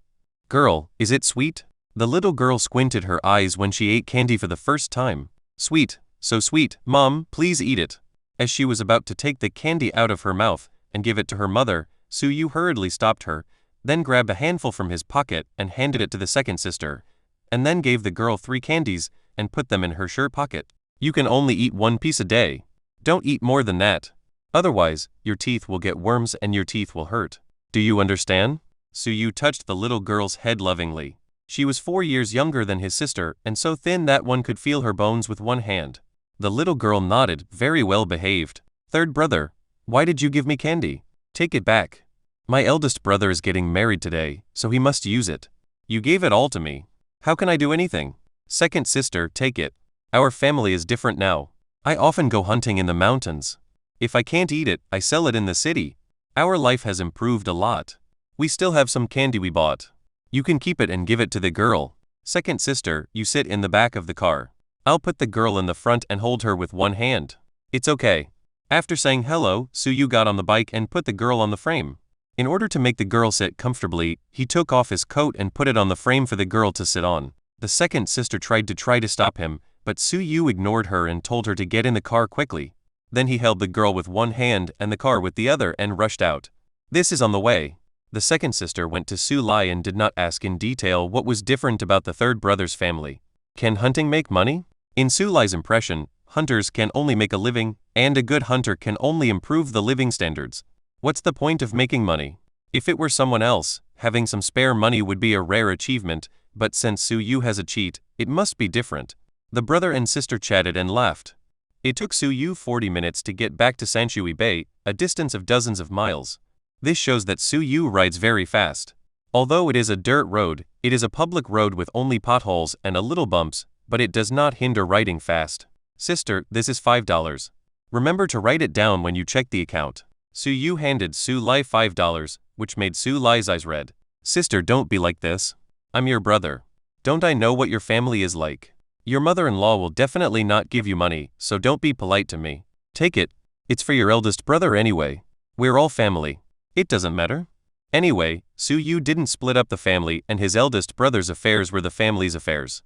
Besides, his second sister was really pitiful. If she had no ability before, it would have been fine, but he now had thousands of dollars in his pocket, but he pretended not to know, making his second sister unable to hold her head up in her parents' home. Is he still a human being?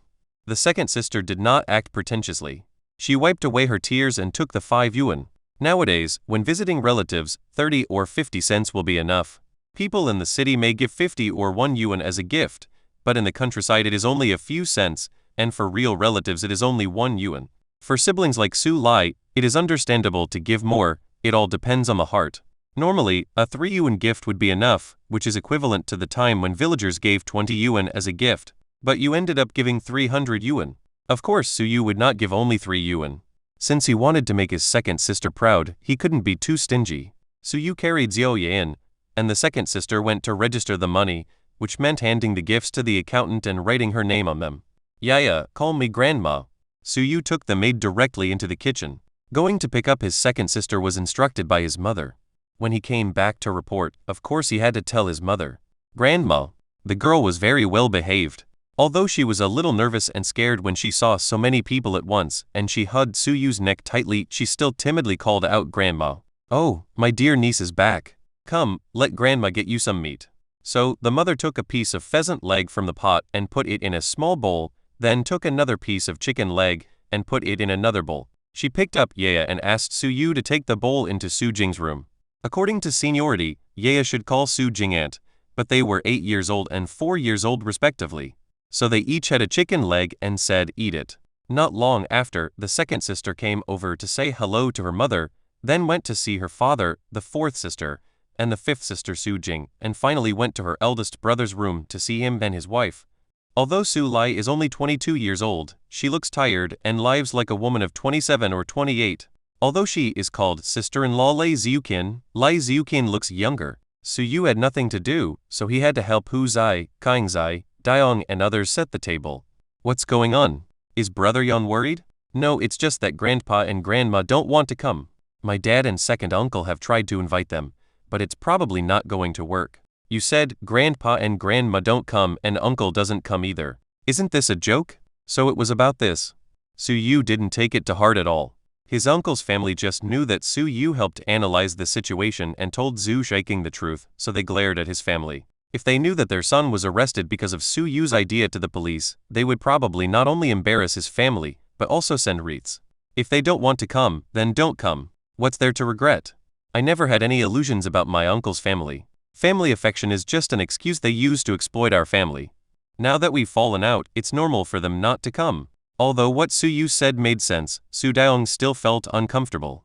This was what rural people were like. They had no knowledge and took rural matters more seriously than anything else and took their face very seriously. In fact, this was not a big deal at all and Su Yu didn't care at all. Until noon, the matter had not been properly resolved. Finally, the village chief made the decision and Su He paid for the gift money out of his own pocket to his uncle's family. Anyway, it was just transfer from one hand to the other, which was used for accounting and sounded good when read. When Su Yu found out that this method was used to solve the problem, he was also shocked. Isn't this just deceiving yourself? They obviously didn't come, but you insisted that they sent gifts and found a reason for not coming. As for whether outsiders believe it or not, it's up to fate. In a nutshell, just save face and get through today. We can worry about the future later. Just around noon, an unexpected guest arrived, which surprised Su Yu a little. Chapter 91. The wedding is over. Send the second sister home. Uncle Huang, Brother Deshan, why are you here? That's right, it was Huang Hengsheng and his eldest son Huang Shan who came. They did not come empty-handed, they paid 3 yuan, 1 yuan and 50 cents each. In that era, it was equivalent to a month's worth of work points. Of course, the Huang family was a hunter family and would never be short of 3 yuan, but it was still a lot for a rural family. The first person to run over to greet them was Su Yu, the second was Hu Zai, and then Hu Zai's father, Su's father, came over. After paying the gift money, you become a distinguished guest. No matter how the other party knew the news, let him slash her into the room first. The village chief was quite busy, but he still rushed over to say hello. The village chief's help was needed here inside and outside.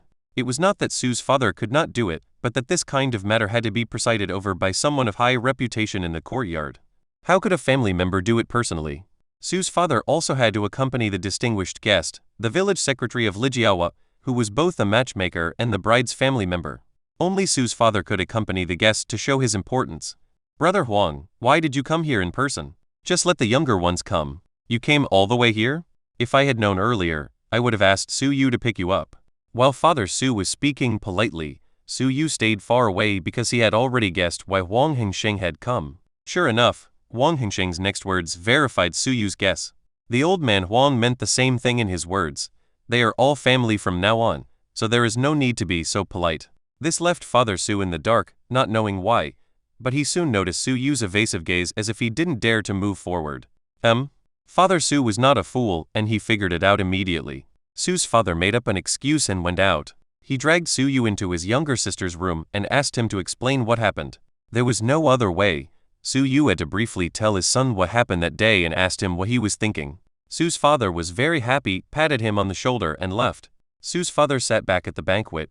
His attitude was obviously much better and he was no longer confused. The two of them had a pleasant conversation and naturally talked about Su Yu and Huang Se.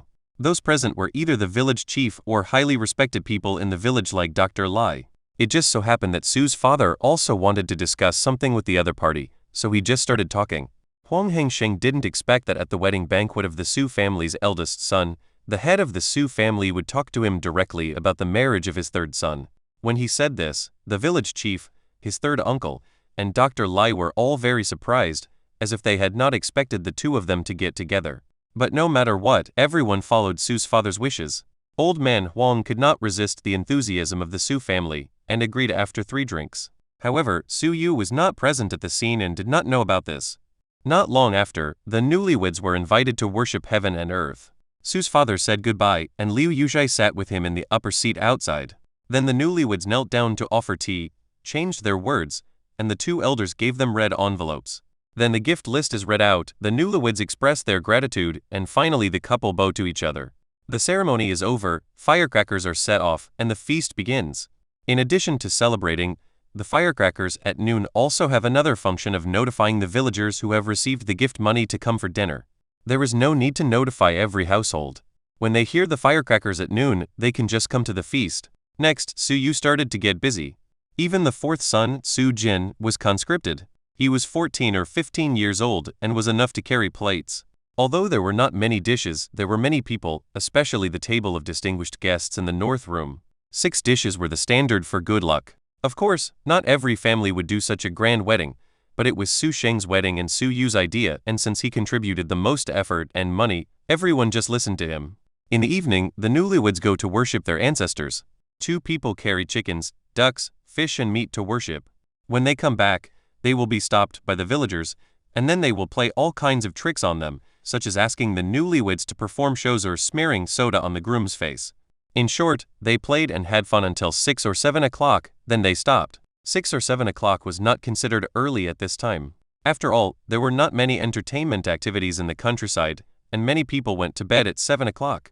After everyone left, the family began to clean up the mess. Third uncle, third aunt, and Huzai's family all stayed to help clean up the mess.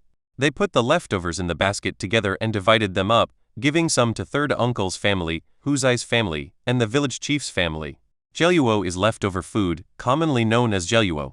As for the groom, he had already returned to the room. After finishing everything, Su Yu also went back, and the 4th brother fell asleep immediately. The next day, the eldest brother got up very late. Although Lai Ziyukin kept urging him, he still got up late. It was obvious that Su Sheng had dark circles under his eyes, and it seemed that he was busy at night. Lai Ziyukin was very shy. On the first day she had dinner with the Su family, she didn't know what to do. Fortunately, her second sister didn't go back. She chatted and laughed with Lai Ziyukin, and the atmosphere eased a lot. Su Sheng was cheerful the whole day long and kept staring at his wife. Su Yu was speechless, thinking he was so useless. Su Lai was forced to stay and still did not go home the next day. Su Yu said that he would send his second sister back personally and told her not to worry. Third brother, Brother Huang and I have discussed the day of your brother's wedding. We plan to have you get engaged first, and try to stagger the time so that the villagers won't say that we are getting married together. Even though the gift money is not much, people in rural areas don't have much money. If it is given in the same month, will they come or not? Yeah, sure. I'm fine with anything. Su Yu did not refuse. After all, he didn't have such high requirements for his partner. She just wanted to be pretty and kind enough. Your second sister is going back today. You go and see her off, ride slowly on the way. Su's father gave some instructions and Su Yu nodded in agreement. Yaya didn't want to go home these past few days. She ate well, slept well, and went out with her aunt every day. She had so many children to keep her company and she was reluctant to leave. When she heard that she was going home, tears silently rolled down her cheeks. Su Yu was speechless after watching this.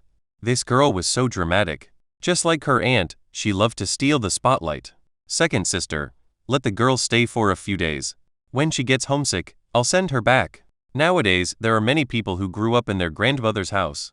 Some people have two names, one is given by their own adults, and the other is given by their grandparents at their grandmother's house. It is for this reason and is nothing new. The second sister looked at her mother and decided to listen to her. Why are you looking at me? If Yaya doesn't want to leave, then just stay. Her second uncle can support her anyway. Are you afraid of mistreating Yaya? Mom, that's not what I meant. I'm just worried that Yaya will cause you trouble. Why bother? Your fifth sister is about the same age as her. It doesn't matter if you drive one sheep or two. I'll just let them go. I'll be at ease. Sure enough, when Su Jing heard that Yaya didn't have to go back, she was so happy that she immediately ate and took Yaya out to play. You silly girl, you are not allowed to take Yaya to the river, do you hear me? Liu Yushai called out from behind, and Su Jing answered without looking back. Second sister, I'll take you back this afternoon. I'll go out during the day. Su Yu planned to go to the city to bring some things back to his second sister. She was not valued in her natal family. Besides the fact that her first child was not a boy, there were also no capable people in her natal family who could not help the Wu family, and there was no need for them to be cautious and deliberately curry favor with her. Okay, if you don't have time, I can go back by myself.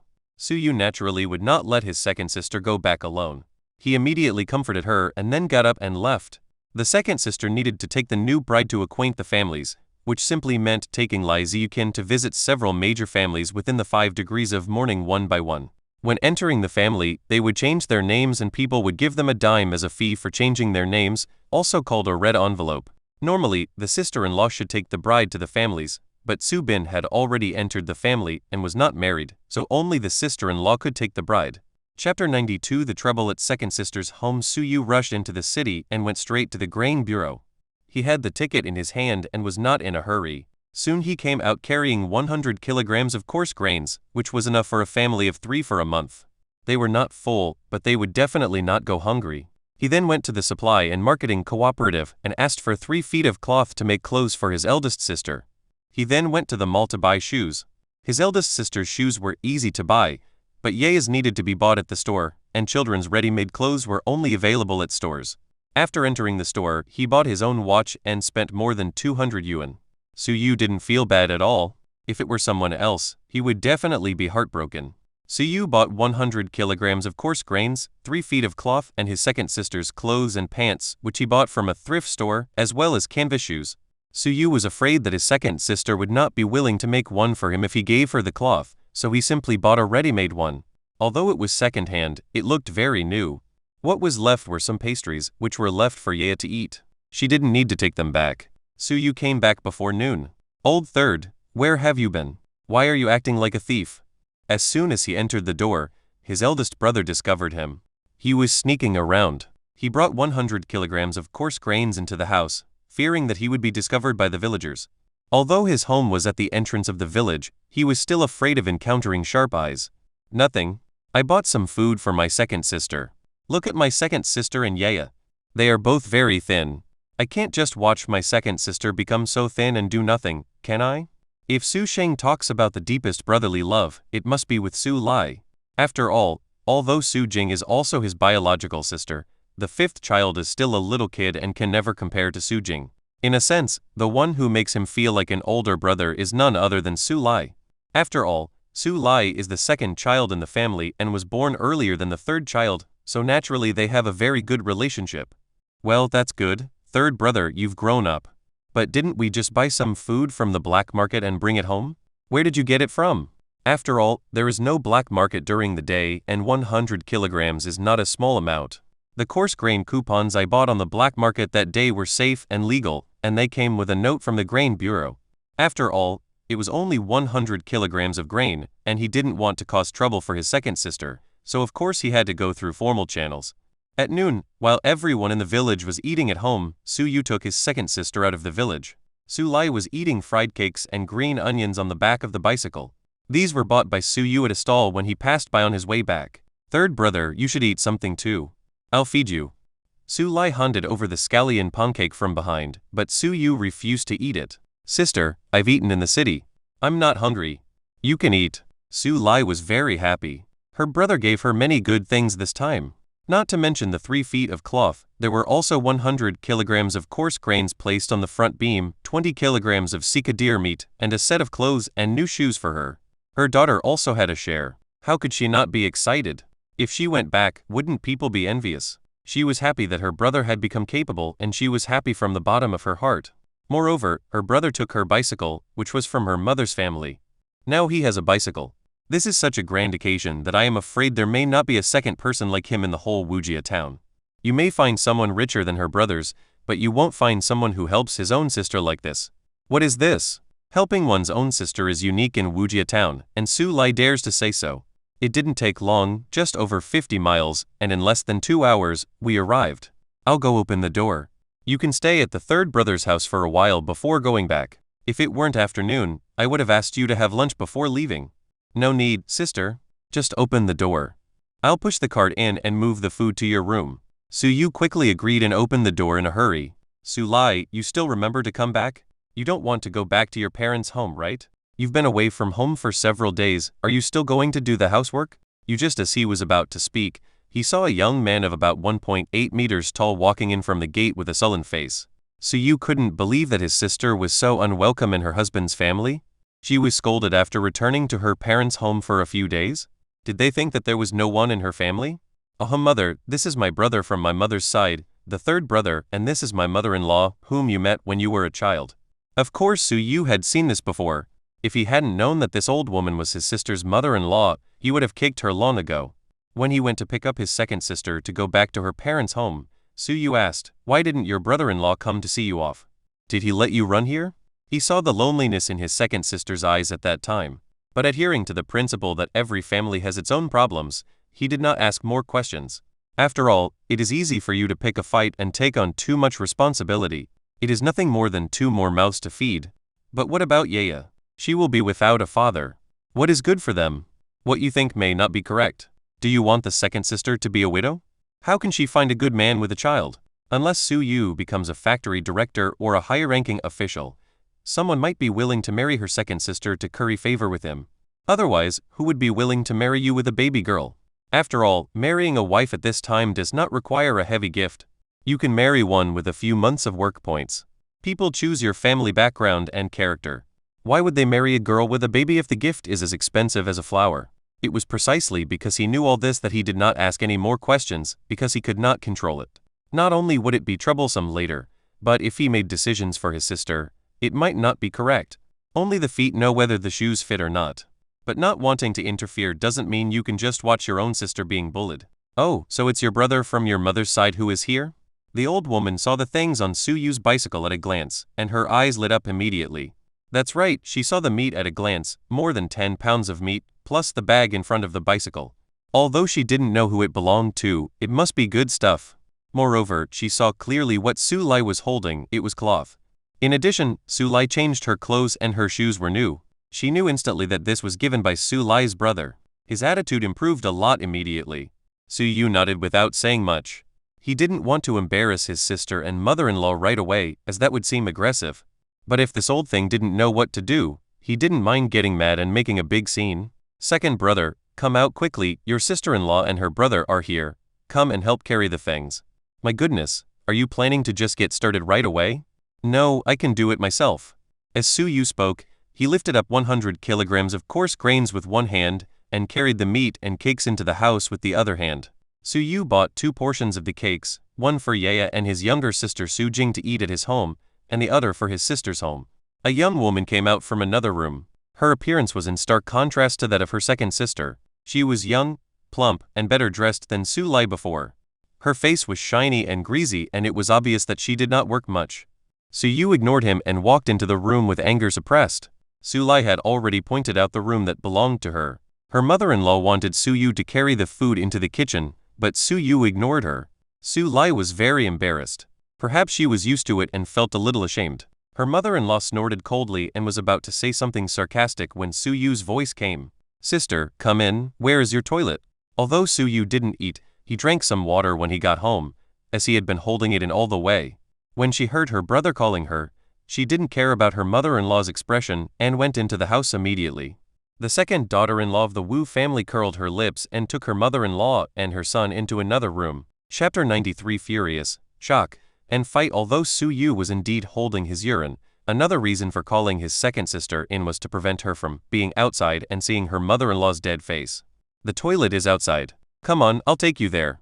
Su Yu nodded and walked out of the house with his sister. Su Yu went into the bathroom and his sister was waiting for him outside the bathroom. Not long after, Su Yu heard some noise outside and walked out of the bathroom. He saw a man standing next to his second sister and saying something. Su Yu walked closer and found out that it was his second brother-in-law. Brother-in-law, are you back? There was no way. Although he didn't want to call people, he wouldn't just come up and ask, why? Why? That was meaningless. His mother's family wanted to come to his house to question his father. Why? You have a job, but my daughter has to suffer? As the saying goes, every family has its own problems. As long as it is not a matter of principle, he will try his best to help, but if his principles are touched upon, he doesn't mind helping his own sister. Oh, is it third brother who is here? I just heard from your sister that you are here. You came just in time. I caught some fish and will stew them in the evening. Let's have some drinks. Are you planning to keep him for dinner? Forget it, I'll just sit for a while and then I have to go back. Seeing that his brother-in-law's attitude was pretty good, he also wanted to hear why his sister was not welcomed by her husband's family. If it was because the first child was not a boy, he could do nothing about it and could only try his best to help his sister improve her status. He could not change the thinking of people of an era, and if you had this idea, you were a complete idiot. If you traveled back to ancient times and found someone suffocating a newborn baby girl, and you questioned them, saying that they were inhumane, that this was illegal, and that this was immoral, then I can only say that you were naive. Do you know how the court at that time dealt with this kind of thing? There are two ways. First, make up a myth that suffocating a baby girl at home will damage one's virtue, and even if a boy is born, he will die. Second, the policy is to issue heavy taxes, or be banned from taking the examination for 3 years, or to take other penalties once discovered. You see, even the imperial court knows that it is better not to reason with the ignorant common people because it is impossible to convince them. In fact, making up a myth is more effective than reasoning. Oh, we'll be back soon? All right then. The three of them entered the house talking and laughing. But as soon as they entered the house, they found that the pastries that Su Yu had placed on the bed were gone.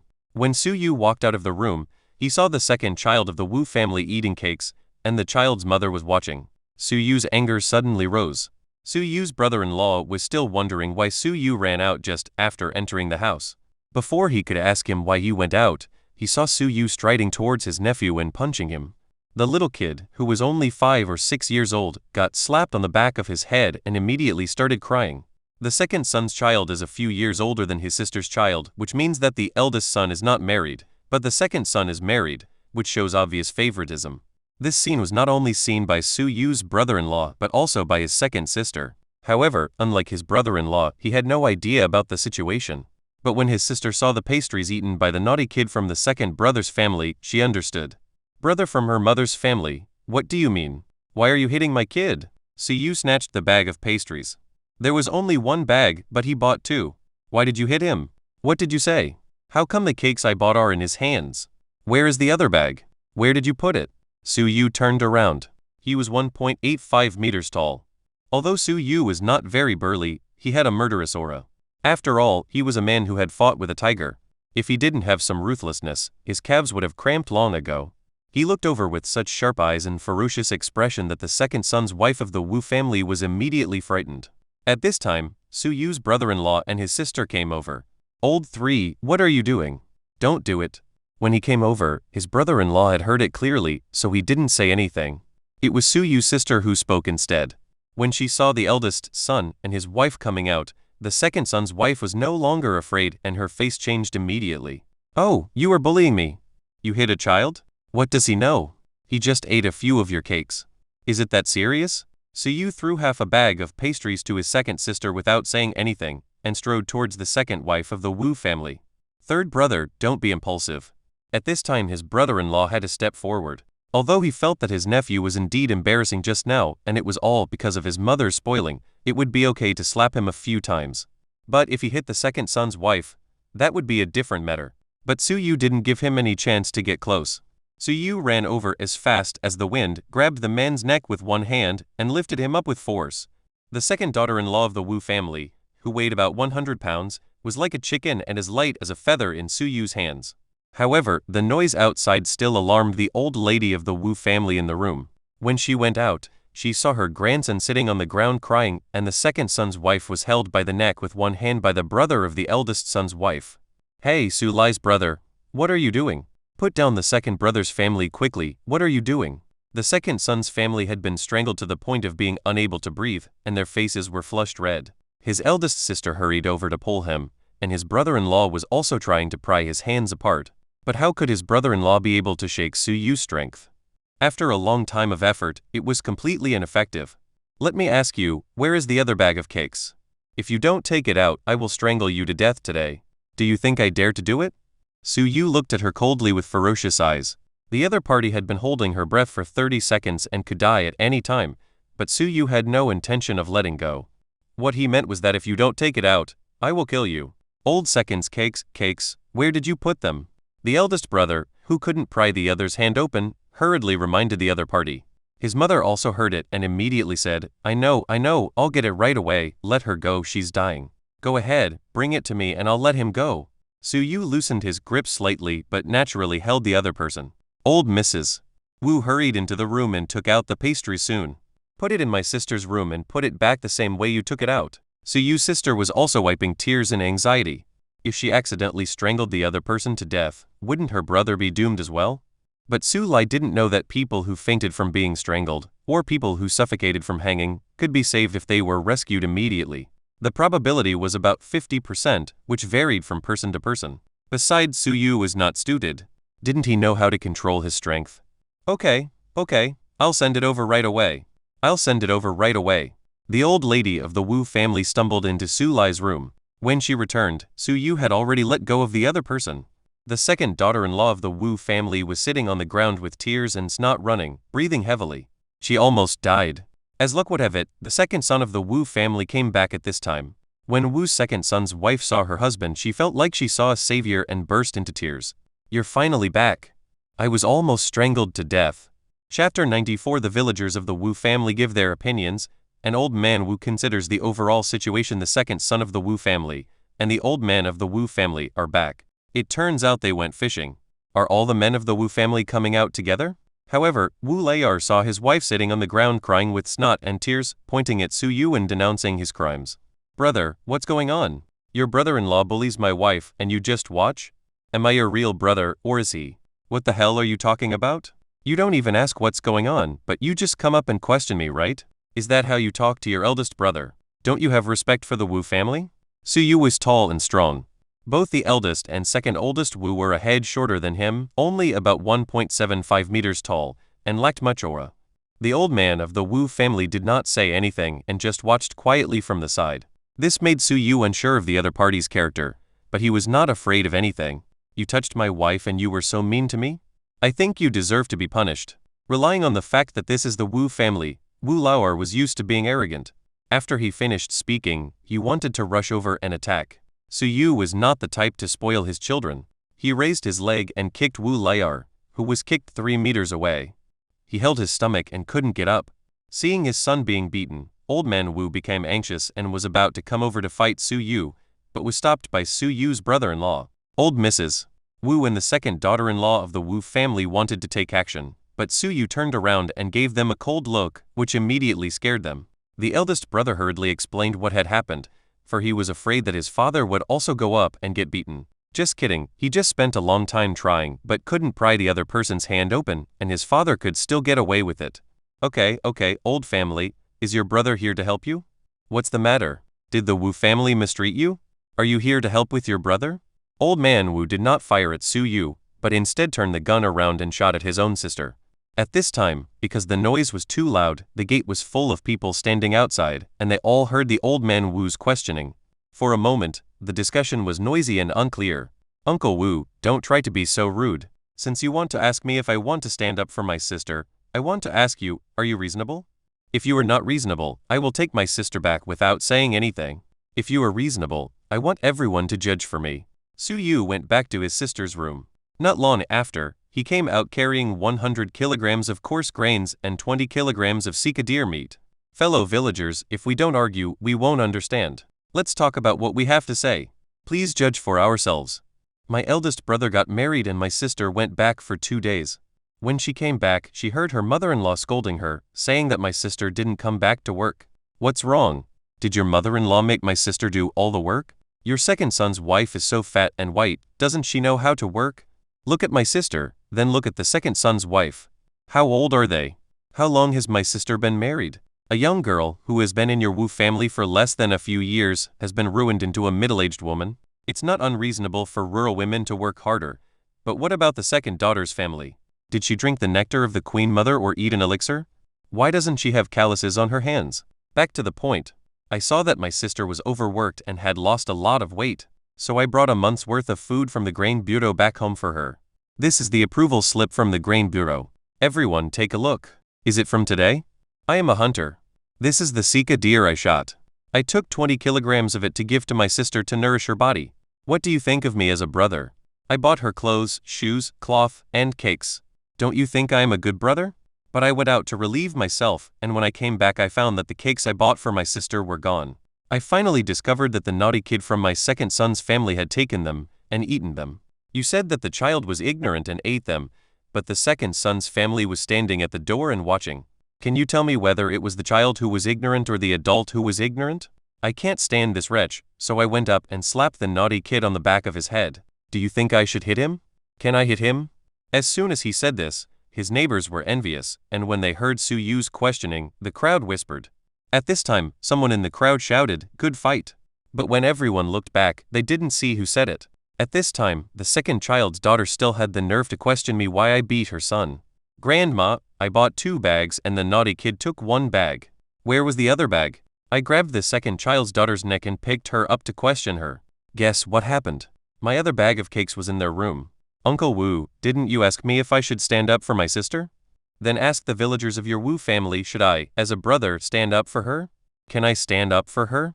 You all have sisters too. If your sister or younger sister is bullied like this, your sister will do it. If there is something delicious, just take it from their room. I haven't left yet. You can just pretend and wait until I leave before you do it. But you did this in front of me, should I stand up for her?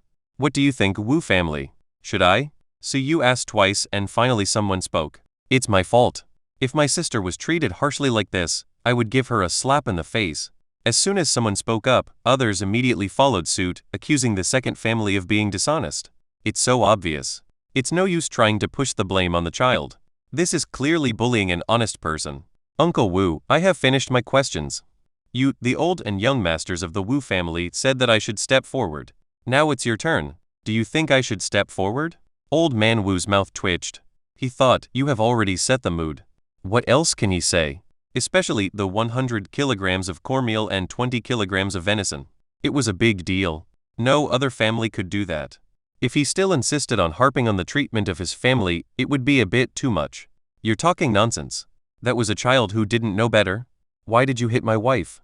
At this time, the second son of the Wu family stood up, and it seemed that he was not hurt. I didn't take the things back. Your mother took them out. Ask your mother how she knew where the things were. She said the child took them. Do you believe that? Are you lying to your parents? How about you swear an oath for me to hear? If he swore about such an obvious thing, not only would he not gain people's trust, but he would only make himself a laughingstock. That's enough, eldest brother and his brother.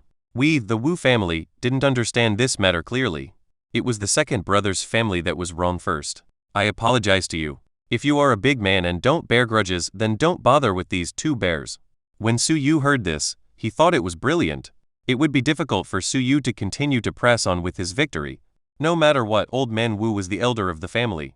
He had personally apologized, and even if Su Yu was right, he couldn't hold on to it, otherwise it would be considered that he, as a junior, didn't know etiquette. I don't care about the rest. The Wu family remembers what my sister was like when she got married, right? I bought this for my sister's family. I want to nourish my sister and make her less skinny. Is that not too much? If the second house dares to touch this, I will come and smash your Wu family's pot. Is that not too much? So you asked the crowd, and some people who liked to watch the fun responded immediately that it was not excessive. So you nodded in satisfaction, then came back to his senses and looked at old man Wu. It's not too much for a brother to help his sister. Don't worry, the second brother's family won't touch the things you brought. If they dare to touch them, I won't need you to tell them, I'll slap them in the face. Old man Wu understood clearly that the eldest daughter-in-law's brothers were a bunch of scoundrels. If they got angry, they might lose both their money and their lives and might even cause other troubles. Okay, your uncle Wu said it, and I believe it. You can't be the head of the Wu family and use filial piety to cheat for food and drink, right? I believe your Wu family would not do such a stupid thing. The corner of old man Wu's mouth twitched fiercely. He really wanted to do this but was stopped by Su Yu. Su Yu strode towards the second son of the Wu family. This scene frightened the second son of the Wu family so much that he stepped back repeatedly. What do you want to do? Su Yu ignored him and went behind him, where there stood a roller like a millstone, which weighed at least 500 kilograms. Su Yu went over and grabbed it with both hands, lifted it up with all his strength, and threw it from the east end of the yard to the west end. While doing so, he said, I'm going to teach you, Wu Lao an example today. If you find excuses to bully my sister when I'm not around, I'll tie you up and throw you into the river. Wow, this scene was truly astonishing. Everyone opened their mouths wide, including the people from the Wu family, who were also stunned. The people outside were exclaiming in amazement and talking about it. But they all said that this was a natural power, a god of great strength. Chapter 95 Wu's Family Affairs. Leaving Su Yu's performance really shocked the Wu family. Even the villagers of Wu family fell silent, and Su Lai covered her mouth in surprise. After all, although Su Yu is very tall, he does not show muscles, but he can easily lift a 500 jin boulder. That is real strength, and there is no fakery at all. In fact, Su Yu is also struggling.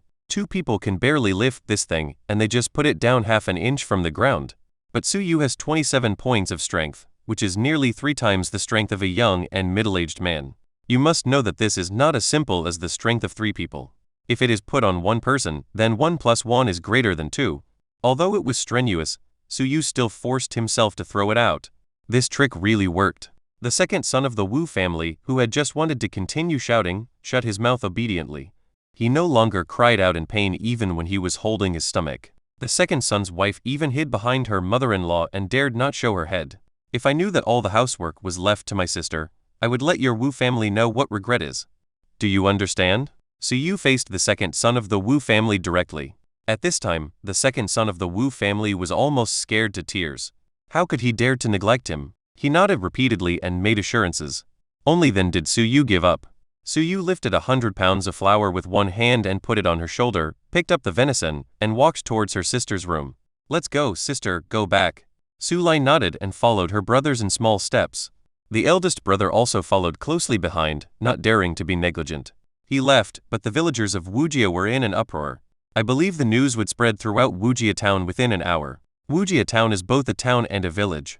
The village is used as a town. Simply put, the town government is located near their village, so it is named Wujia village as a town. Such cases are not uncommon and are not new. Have you heard? The brother of the eldest daughter-in-law of so-and-so in the Wu family was born with supernatural powers. He lifted a 500 jin boulder with both hands and threw it 10 meters away. What? 10 meters? Why did I hear it was 15 meters? Bullshit, is old man Wu's yard 15 meters long? You think he's a landlord, but you're just spreading rumors. The villagers of Wujia village were talking about it, and the village party secretary of Wujia village heard about it. After inquiring around, he confirmed that the news was true and learned what had happened. Humph, Wu Liadeng is really going too far. He allowed the second son's family to do evil and caused Wujia town to be embarrassed. This matter is not over yet. I will give him a lesson some other day. You can't be so harsh on him. At this time, the village accountant said, you know about this old lady of the Wu family. She got married for the second time. When she married, her husband died not long ago. As a result, she got pregnant not long after she got married. Wu Liadeng is also suspicious. He suspected that the eldest son of the Wu family was born half-born. He treated the eldest son like a beast of burden for so many years. Sai, as you say, there is no coincidence in the world. When the eldest son was born, the old lady of the Wu family fell and gave birth prematurely. This was too coincidental, which made Wu Liadeng even more suspicious. At first, the old lady was able to protect the eldest child, but after a long time, after the second child was born, she also followed Lao Deng in favoring the second child and ignored the eldest child. It was a sin. Although the doctor said after a blood test that the blood type was the same as old man Wu's, old man Wu still had doubts. If it weren't just doubt, he probably wouldn't have helped the eldest son find a wife. Bullshit, there are many people who get married with children. Have you ever seen such harsh criticism? Is Wu Liadeng an exception? He is almost 50 years old, but he keeps slandering Wujia town. He must be punished. People have come to Wujia village to seek justice. If the town leaders knew about this, who knows how they would criticize us. This is a decadent ideology and a lack of awareness. Do you understand? Accountant Wu, why are you yelling at me? Brother-in-law, I am leaving my sister to you. She is your wife. If you don't feel sorry for her, then you will be very disappointed in her. She is the one who will accompany you for the rest of your life and give birth to your children. Brother-in-law, I don't want to say anything harsh. I just want to say that if you can't protect my sister, wait for me to protect her, then you really have nothing to do. Patting his brother-in-law on the shoulder, Su Yu spoke earnestly and his brother-in-law nodded heavily. How to put it, his brother-in-law is a lot like his father, he listens to his mother and is a little foolishly filial, which may have been formed since childhood. But Su Yu didn't care about that. If the other party really couldn't protect Su Lai, he didn't mind changing his brother-in-law. He just didn't believe it. At worst, he would wait for a few years. He would give his sister money to open a restaurant. Was he afraid of not being able to find a man to take over? Besides, his sister is not ugly, she just looks a little old, which is caused by not having enough food and drink and working too hard. After a few years of care, she will definitely become a charming young woman. Sister, I'm leaving. If you have anything, just go back to my parents' home. Don't worry, as long as I have a bite to eat, I won't let you and Yaya go hungry. We won't be bullied by that guy. Su Lai chuckled and hit him on the shoulder. Then she stopped crying and laughed, pushing him out of the house. Hurry up and go. You came to my sister's house and made such a big scene. How can I face my second brother's family in the future? You don't know how to be patient. Go back quickly. Although she complained, she had a smile on her face and her whole body was shaking with excitement. Okay, I'll be leaving then. Don't worry about Yaya. Don't worry about her eating, drinking, defecating, or urinating. Don't worry, I'll send her back when she's had enough fun. If you want to give me something I brought, give some to my parents-in-law, but don't give too much. Keep the food for the two of you to eat. Don't worry too much about what others think. Su Lai smiled and hit him, then nodded, as if she was being taught a lesson by her own brother and she was not used to it. Su Yu rode away on his bike and Su Lai witnessed him leaving. Okay, your brothers have all left, don't look at them anymore. Do you feel relieved now? Your brother showed off his skills and stunned everyone in our family. Just now, the second brother gave me $1, saying it was for cakes. I had to take it. I guess he was scared by your brother. My goodness, he was able to lift a 500 jin boulder above his head. When the boulder fell to the ground, I thought it was an earthquake. Don't talk nonsense, it's not that exaggerated. Su Lai felt very happy when she heard her man teasing her in a joking tone. If nothing else, she would have to think more carefully when her mother-in-law ordered her to do something. If she didn't gain weight in a few months, she was afraid that her brothers would come to make trouble again. On the other side, Su Yu rode his bike alone at more than twice the speed, as fast as the wind, heading straight for Senshui Bay at a speed of 40 miles per hour. The road is not easy to ride on, and it is rare to be able to ride a bike so fast. If this is a painted road, do you believe that he can reach 60 miles per hour? Third brother, are you back? Did you send your second sister off? Yes, sister-in-law. Where is my brother? The person who was talking to him was his new sister-in-law, Lai Ziyukin. He went to the fields with my mother. I wanted to go too, but my mother said that I had just married and that I should just stay at home to tidy up. If I went to the fields now, the villagers would accuse her of criticizing the new daughter-in-law. So Yu curled her lips and thought to herself that she just hasn't gotten over the novelty yet. After all, it's a worry for the eldest brother to get married. After a while, she will probably revert to Mei Keofeng's personality. Chapter 96 Hunting in the mountains again with Hu Zai in the evening. When everyone in the family came together, they talked about Lai Ziyukin's door recognition during dinner. The eldest brother said angrily, Dad, my uncle's family is too much. He didn't come to my wedding unless he came. My wife went to recognize the door, but she didn't even let me in. Su Lai called for a long time, but she didn't open the door. The neighbors came out to check, but the family just didn't open the door. Isn't this embarrassing for our family? If you hadn't stopped me, I would have kicked down his door and gone in to ask him what was going on. He wasn't allowed to recognize his uncle, nor his grandparents? He's the only son of his grandparents, right? Su Sheng was not a person who was content with his lot, and he seemed timid when dealing with his uncle's family.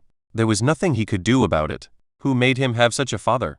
If he went against his will, wouldn't he be laughed at by the villagers? It's okay once or twice, but if it's directed at him, he can't stand it. Okay, you know what your uncle's family is up to. I heard that the commune has gone to Zhengjia village to investigate the situation. I guess your aunt and niece are currently under investigation. It would be a miracle if they would treat you well. Several days passed in a flash and Su Yu almost forgot about this matter. The Zheng family, his grandmother and his aunt's family, his aunt's niece was pregnant. Dad, did the commune tell us how to deal with this? Su Yu was still quite curious and didn't know how to deal with it specifically. After all, this was the first time he encountered such a thing in this era. What else can we do? We have confirmed that she is pregnant. If it was fake, you would have been invited to have tea. But I heard that we have contacted the unit of that educated youth Liu and tried to get in touch with them to see if we can discuss and handle this matter properly. The commune wants to minimize the impact? They even contacted them personally? Nonsense. Do you think you'll be proud if this gets out? If the other party knew she was pregnant, maybe he would come back and marry her and everyone would be happy. If she doesn't want to admit it, then it will be difficult. Is there any way to do a DNA test in this day and age? If the other party is cheating and you can't produce any evidence, it's hard to prove anything. After all, the two of them must have been secretly having an affair, and there's no one to testify, and there's no news that they're in a relationship. If they deny it flatly, there's probably nothing you can do. After all, you can't just blame them, right? Su Yu chuckled and didn't think too much about it. Let it be, it was none of his business anyway. As for whether the woman from the Zhang family would come to retaliate against him, he was not worried at all. Their conflict was almost known to everyone. If she wanted to frame him, it would be as obvious as lice on a bald head. As for other ways of framing him, not many could fool him, and the other party might not have the strength to do so. After the meal, everyone dispersed and Su Yu returned to the house. He counted the money and found that there was still more than 4,700 yuan left even after counting the previous money. Alas, I didn't spend much. I bought a watch for over 200 yuan, and various bills for over 200 yuan. In total, I put in nearly 500 yuan. It looks like I have to work hard again tomorrow. The next day, Su Yu went to Hu Zai's house. Hu Zai was very excited to see Su Yu. He had been busy with Su Sheng's wedding these days and had not gone hunting at all. He had just bought a gun and had been eager to go into the mountains, but he didn't dare to go into the mountains alone. Brother Yu, I've been waiting for you for several days. You're finally done with your work. Okay, stop talking nonsense and take the 3-stone bow. Hu Zai almost thought he had heard it wrong. 3-stone bow? The one that weighs 360 kilograms? A 1-stone bow weighs 120 jin, a 2-stone bow weighs 240 jin, and a 3-stone bow weighs 360 jin. But please note that this is an ancient unit of measurement.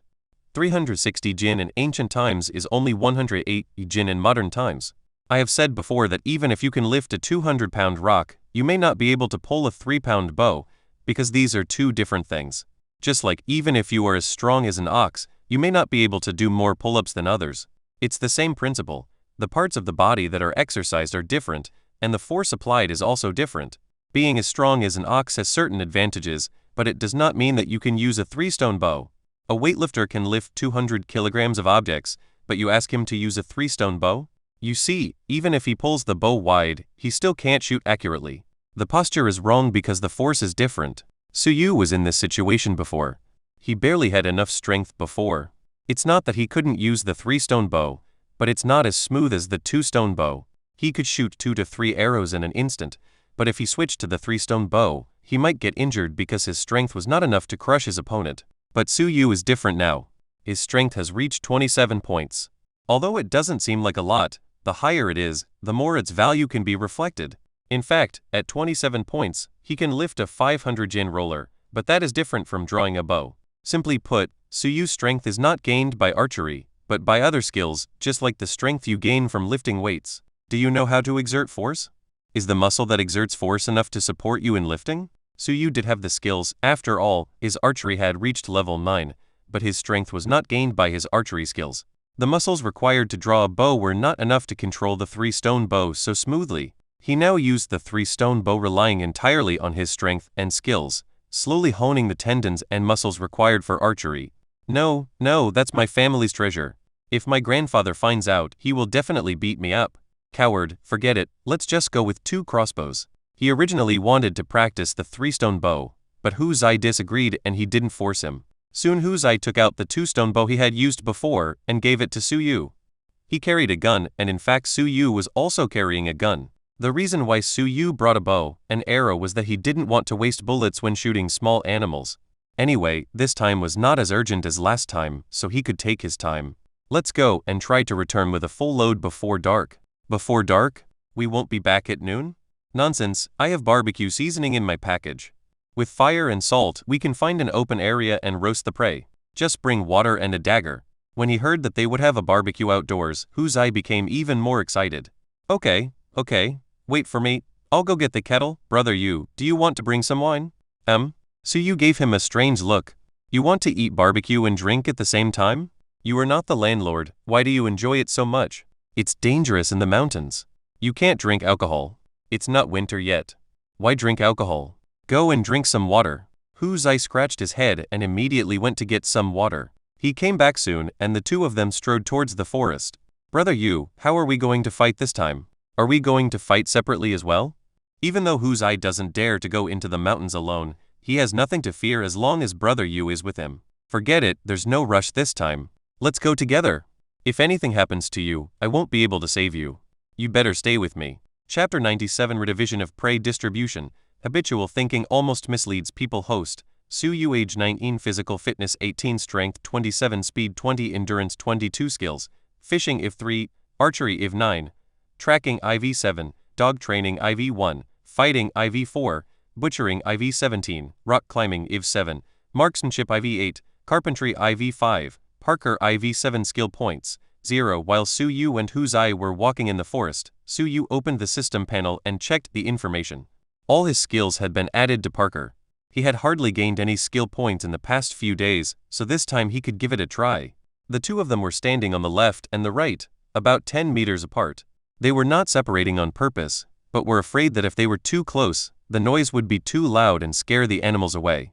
Even though they are about 10 meters apart, they can see each other, won't lose each other, and can both gain something. Whoosh! The second stone bow made a sound of breaking wind, and an arrow flew out. A pheasant 30 meters away had just taken off when it was nailed to a tree. The tail of the arrow was still trembling slightly, and it was embedded in the tree for more than 3 feet, which showed how powerful the force was. Someone once did an experiment using a compound bow and a rifle to hit a shield. The bullets could only make a dent in the shield, but the feather arrows could penetrate it. It's not that feather arrows are more powerful. In terms of range, bows and arrows or crossbows cannot compare to guns. But in terms of penetration, bows and arrows are as powerful as ordinary guns. The two of them went around, and by noon they both had a great harvest.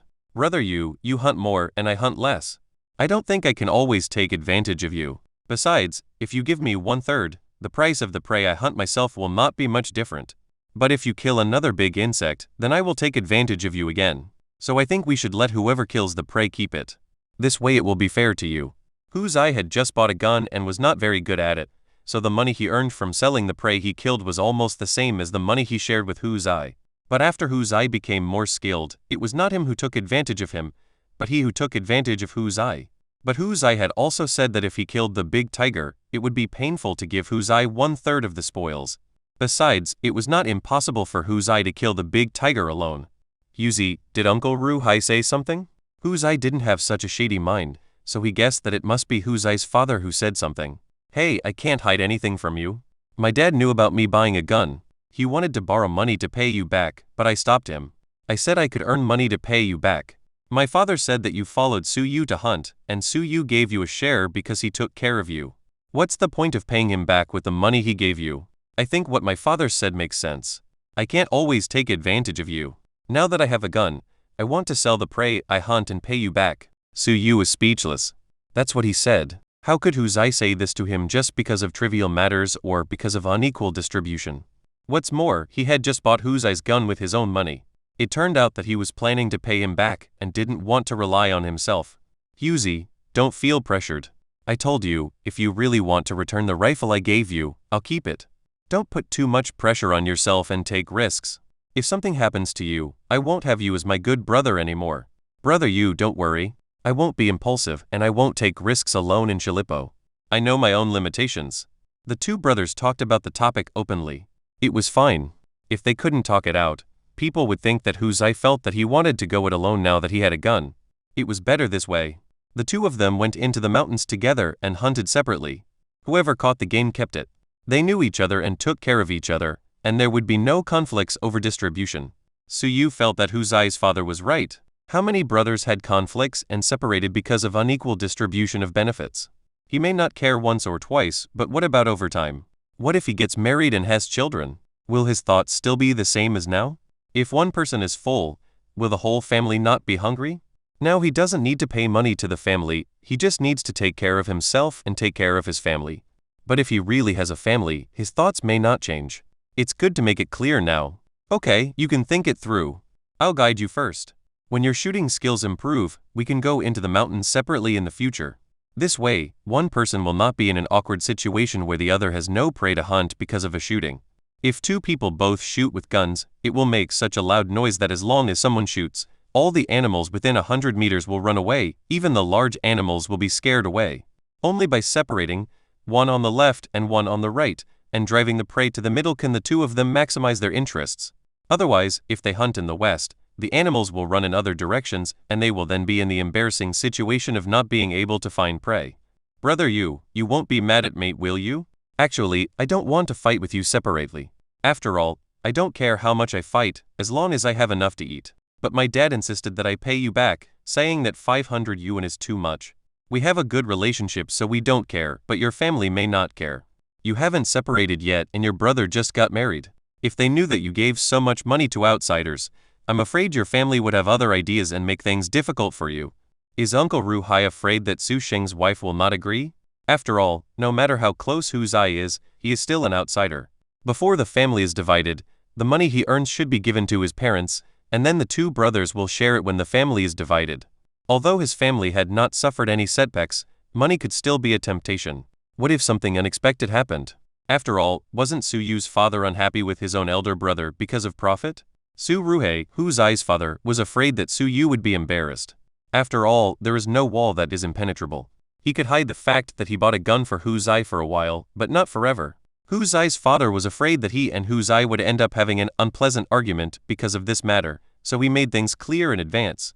Hu Zai's father also saw that Su Yu did not treat his son as an outsider, so he cherished their friendship even more. Because he cherished it, he needed to be more cautious, just like two people in love. Because they like each other, they give each other full respect, which makes them seem a little polite. Okay, eat quickly. Su Yu handed over a beggar's chicken. When outside, especially when time is tight, beggar's chicken is the easiest and fastest way.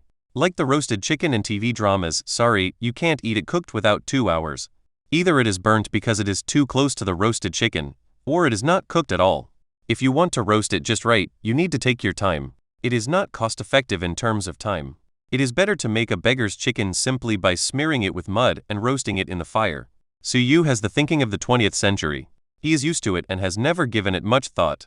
But now he thinks that Hu Zai's father was right. He did not split up with the family. He made money, which should be given to the family, and let his mother keep it, and then divide it among the 3 brothers when the family was divided. It's nothing now, but if Su Yu doesn't get married in a few years and doesn't pay living expenses to the family, you can try it. What's wrong? You're so grown up, and you rely on your elder brother and sister-in-law to work in the fields to support you and your younger brother-in-law? If you don't work in the fields, shouldn't you pay living expenses? Yes, if you kill prey, the whole family will have meat, but that was when the elder brother was not married, and the 3 brothers could do whatever they wanted, but now that the elder brother is married, the situation is very different. At most, in a little over a year, the elder brother will have a child. Once you have a family, your mindset changes. A younger brother is a younger brother. But how can you compare a younger son with a younger brother? If there is 10 yuan at home, should you buy something delicious for your son, or buy food for your younger brother? Raise him for nothing? This is the problem. After all, it is okay to let the eldest brother support your parents.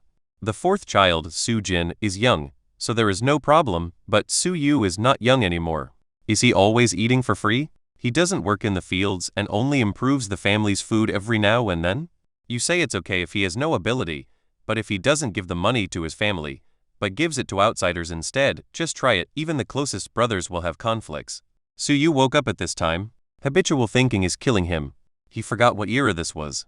In the countryside, there was no division of family. No matter how many brothers there were, the money earned belonged to everyone. However, Su Yu had his own ideas, so he never told his family about the money he earned. He could keep it secret and divide it up after getting married.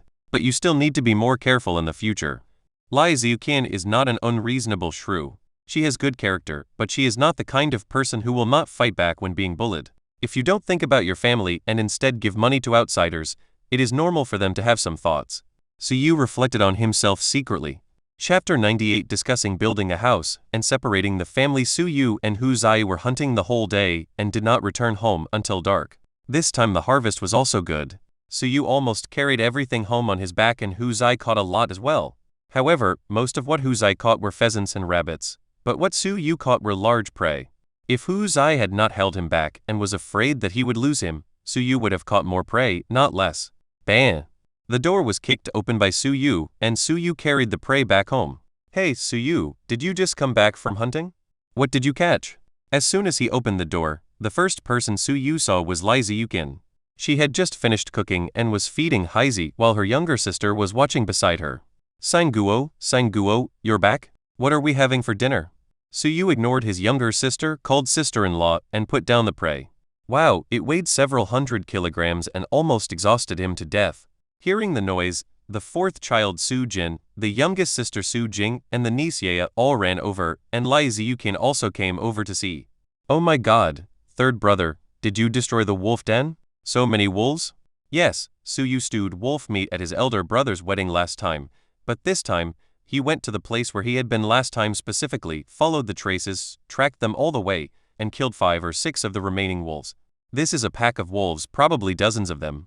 We killed 5 last time and 6 this time, but dozens of them still ran away. Oh, Hu Zai also killed one. Hu Zai's family didn't know that he had bought a gun. They thought Hu Zai had shot with a bow and arrow and didn't ask any questions. Then second uncle, what is this? Yaya asked, pointing at a prey. Hey, this is a mountain cat. It's not for human consumption. Feed it to Haizi.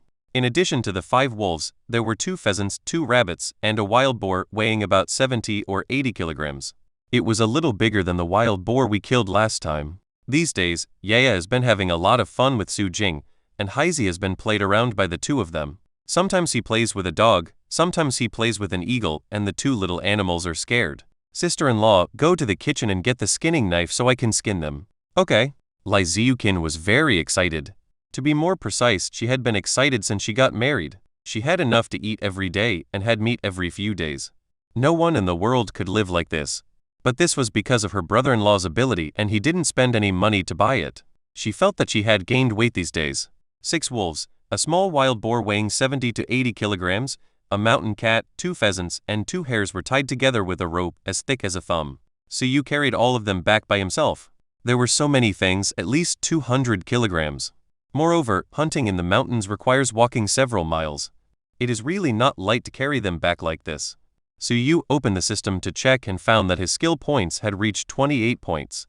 Su Yu didn't know whether he had become stronger, and therefore his evaluation was lowered, or whether the system felt that pheasants and rabbits were no longer valuable for him now. In short, his skill points were not many. Su Yu didn't think about it anymore. He took the skinning knife handed to him by Lai Ziyukin and started to skin and bone the 6 wolves. Su Yu gutted a wild boar and shaved all its hair. He did not chop it up as he thought it would be better to sell it whole. The mountain cat was skinned and chopped up to feed the dogs, the pheasant was put aside, and the hare was gutted, skinned and put aside. Sister-in-law, I'll chop up a wolf. You can stew it and enjoy it slowly. Lai Ziyukin didn't say anything. After all, it was her brother-in-law who beat her, so she had to eat whatever he said. In no time, Su Yu chopped up a wolf, put the wolf head aside, and gave the rest to Lai Ziyukin. Su Yu planned to stew the wolf head for Haizi. He cut a piece of meat, cut it into strips, and gave it to Su Jing, asking her and Yaya to feed the eagle. Not long after, Su He came back. His mother also came back from working in the fields, and his eldest brother followed closely behind. Sister-in-law Lai Zikin also went to the fields today, but this is not the busy farming season. Picking grass is assigned to each household and no one is watching you. Anyway, whoever fails to complete the task will be held accountable by the team. So Lai Ziyukin came home early to cook. At this time, the bell for the end of work rang and her eldest brother and mother came back. You went into the mountains again?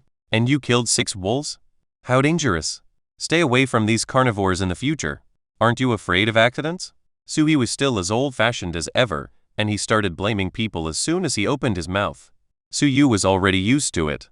Dad, I want to discuss something with you. Suyu seldom said this in front of others.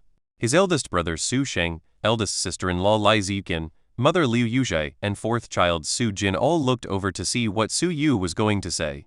What is it? Suhi didn't care, nor did he care what Su Yu had to say. Dad, look, should Huan suffer from Huangjia village and I find a time to settle this matter? Besides, we promised sister-in-law that we would help support Uncle Lai in his old age. We can't be left with no place to live, right? The age difference between me and the fourth child is not too big. In the past few years, I have nothing to do. I can let my eldest sister-in-law and adoptive father live in the same room with the fourth child, Sujin. But when I get married, in a few years the fourth child will also be married and our house will not be able to accommodate them. When she heard that it was related to her, Lai Ziyukin pricked up her ears. She had just married and had no say, but it didn't stop her from listening to what the third brother had to say. If he went back on his word, it would be bad. Old 3, what do you want to say? This question was asked by my eldest brother, and from his expression I could tell that he had misunderstood. Brother, don't worry. I won't go back on my promise to my sister-in-law. If I get married, I will let the fourth child and my younger sister live in the same room for the time being. Soon, I plan to find the village party secretary, find a homestead and rebuild a house. Then I will leave my room to my younger sister. This way, the fourth child can continue to live in the same room with Uncle Lai, and the younger sister can live in my room. When the fourth child is getting married, the younger sister can move to my side and the fourth child can move to my previous room. As for the younger sister, she can live in my side until she gets married. Su Yu's arrangement was indeed reasonable. My younger sister was still a kid, so it didn't matter. It was totally fine for her to live with Su Jin.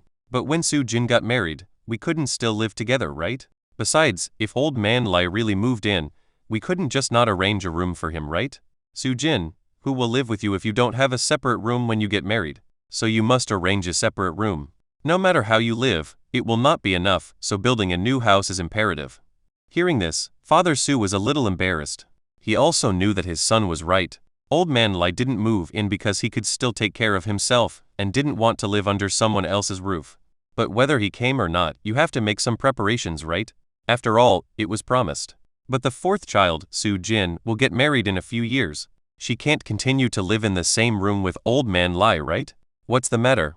But by that time, Su Jing will be a young girl and she will be very pretty. She can't sleep in the same room with her parents, right? So there is not enough room, but there is no money to build a new house. It seemed that Su Yu understood his father's dilemma. He immediately said, Dad, you don't have to worry about building a house. I will find a way myself. You don't have to worry about it. I just told you so that you won't be accused of not telling you. It's not that I want to separate from the family and live alone, but I really can't afford to live there. Yes, let's not talk about old man Lai for now. So you must have a separate room, so the fourth child Su Jin can only live in the same room with the youngest sister. But now he is only a few years younger than Su Yu. He is already 14 this year. In 4 or 5 years, he will get married. Where will he live then? By then, the youngest sister Su Jing will be 13 or 14 years old. It's impossible for the fourth brother to get married and continue to sleep in the same room with the youngest sister, right? How would the youngest sister feel about this? Chapter 99. The old courtyard is heading west, and the new house is located. You figure it out yourself? What can you figure out? Make money from hunting? How long will it take for you to make money? Suhi is a working man, not to mention hunters. Even self-employed people would disdain the iron rice bowl at that time. They think self-employed people are of the lowest class with no future, not to mention making money from hunting. Su Yu did not explain. Anyway, he had said everything he needed to say. As long as his father did not object, he would be considered to have been notified. According to what you said, there are still 4 or 5 years before your fourth brother gets married. Don't worry. I will save some money in 4 or 5 years and then borrow some money. I should be able to build you a house. Su's father wanted to build a north room for Su Yu, and the other rooms or yards would depend on his son's own ability. Anyway, he had tried his best. Nowadays, a north room in the countryside usually has 5 rooms, which is enough for living, even if his younger sister moves in. I have already told the village chief about you and Huang Sa from Huangjia village. I will tell him again tomorrow and ask him to be the matchmaker. You should prepare the betrothal gifts in advance and propose marriage first. After a while, it will be arranged for you. Your eldest brother just got married, so you should wait. Su Yu was speechless. He was not in a hurry to get married, but he was anxious to move out. It was too inconvenient at home. He was not even allowed to sleep in. Besides, his eldest brother was married, and there was nothing he could do to help the family. It was time for him to move out and live alone. Okay, then I'll prepare everything you need for the betrothal gift tomorrow. After agreeing, Su Yu went back to the house, and Lai Ziyukin and Su Sheng also went back to the house. Your brother is in a hurry to split up the family business. Is he afraid that we will hold him back? It's no wonder Lai Ziukin thought so. Although Su Yu didn't seem to work in the fields and seemed to be doing nothing, he was capable. On the contrary, her husband seemed to have settled down and was honest, but he only knew how to work in the fields to earn work points. He didn't have any great skills. If they really wanted to split up, would the family's food still be so good? Lai Ziukin asked. How is that possible? The third brother is not that kind of person. Didn't I tell you that the third brother helped me a lot in order to marry you? Apart from other things, everything in our room, inside and out, was bought by my brother. Lai Ziukin rolled her eyes and said, Why are you in such a hurry? I didn't say anything bad about your brother. I just said it casually. By the way, tomorrow is the third day. I need to go back to my parents' house. Are the things ready? Su Sheng patted his chest carelessly and then said, Don't worry, I have already mentioned it to our mother. Our mother asked me to bring back 2 cans of canned food, a bag of brown sugar, and some meat and food. What do you think? Is it cost-effective? If I buy cigarettes and alcohol, your father won't be able to use them. Lai Ziukin hit him on the shoulder and pretended to be angry and said, What do you mean my father? Isn't he your father? Su Sheng chuckled and nodded repeatedly, then he hugged Lai Ziukin into his arms. Lai Ziukin screamed in surprise at the sudden hug, but her mouth was quickly blocked. On the other side, Su Yu pulled back the quilt. The fourth brother next to him looked at his third brother and shook his head helplessly. Brother, you beast, can't you keep your noise down? Don't you know that the family still needs to sleep? That's right, most houses in the countryside are made of adobe and have no sound insulation at all. Even though there is a wall between them, one can still vaguely hear it. Su Yu is a young man, so how can he suppress his anger? The key point is that he sleeps in the same bed with the fourth child, so he can't even do needlework. Third brother, why don't you go out and take a cold shower? The fourth child, Su Jin, was already 14 years old and in puberty. He had already understood it, except that it was his eldest brother who made the noise, otherwise he would have cursed at him long ago. For the sake of the Su family's innocence, please bear with it. Su Jin transformed into a psychologist and patted Su Yu's shoulder comfortingly. Su Yu let out a breath and covered himself with the quilt again. He didn't know how his parents could bear it. Maybe his parents didn't need anyone, but he and the fourth child were really suffering. They had to move out. This house had been occupied by animals. The next day, he found the old village chief Su Dakang and told him about going to Huangjia village to propose marriage. He also asked him to find a place to use as a homestead. Homestead? You want to split up the family? It's no wonder that the old branch secretary was surprised. In rural areas, brothers will not separate as long as their parents are still alive. This has almost become a symbol of harmony. As long as their parents are still alive, brothers cannot separate. This is a rural custom. The only way to deal with this is if there are too many incompetent people in the family and they have to be supported by one person, and the daughter-in-law can't stand it, is to propose a separation. It's not a division of the family. The point is that the house is too small to accommodate my fourth brother, so Su Yu repeated to the village party secretary the same words he had told his father. I don't care about that. I want to ask you, does your father agree? Yes, for the old branch secretary, as long as Su He agrees, there is no problem. But if Su He disagrees, unless they have already fallen out, he will not care. After all, you have prepared a homestead for others without asking clearly. If Su He comes to question, how will he answer? Am I looking forward to your family falling apart? Do I just like to see jokes? Oh, of course I told my dad about it, and he agreed. Are you still worried? You've watched me grow up, don't you know my temper? Can it embarrass you? The old branch secretary thought about it and said, It's like this. When your father and your uncle and third uncle separated, it was because there was not enough homestead land, so your father moved to the village head. You 3 brothers want to split up, which is reasonable, but there are not enough residential plots in the village. If you want, I can allocate a piece of land to you. Then you can apply to the commune to change the nature of the land and turn it into a residential plot. But where do you want to move to? There are not many private plots in the village. Su Yu thought about it. To be honest, he wanted to move farther away, preferably to a barren mountain, but that was not possible because the village collective had a limited number of private plots. Uncle Dakyang, do you think the land outside our yard at the end of the village is suitable? It is impossible to move away from the village.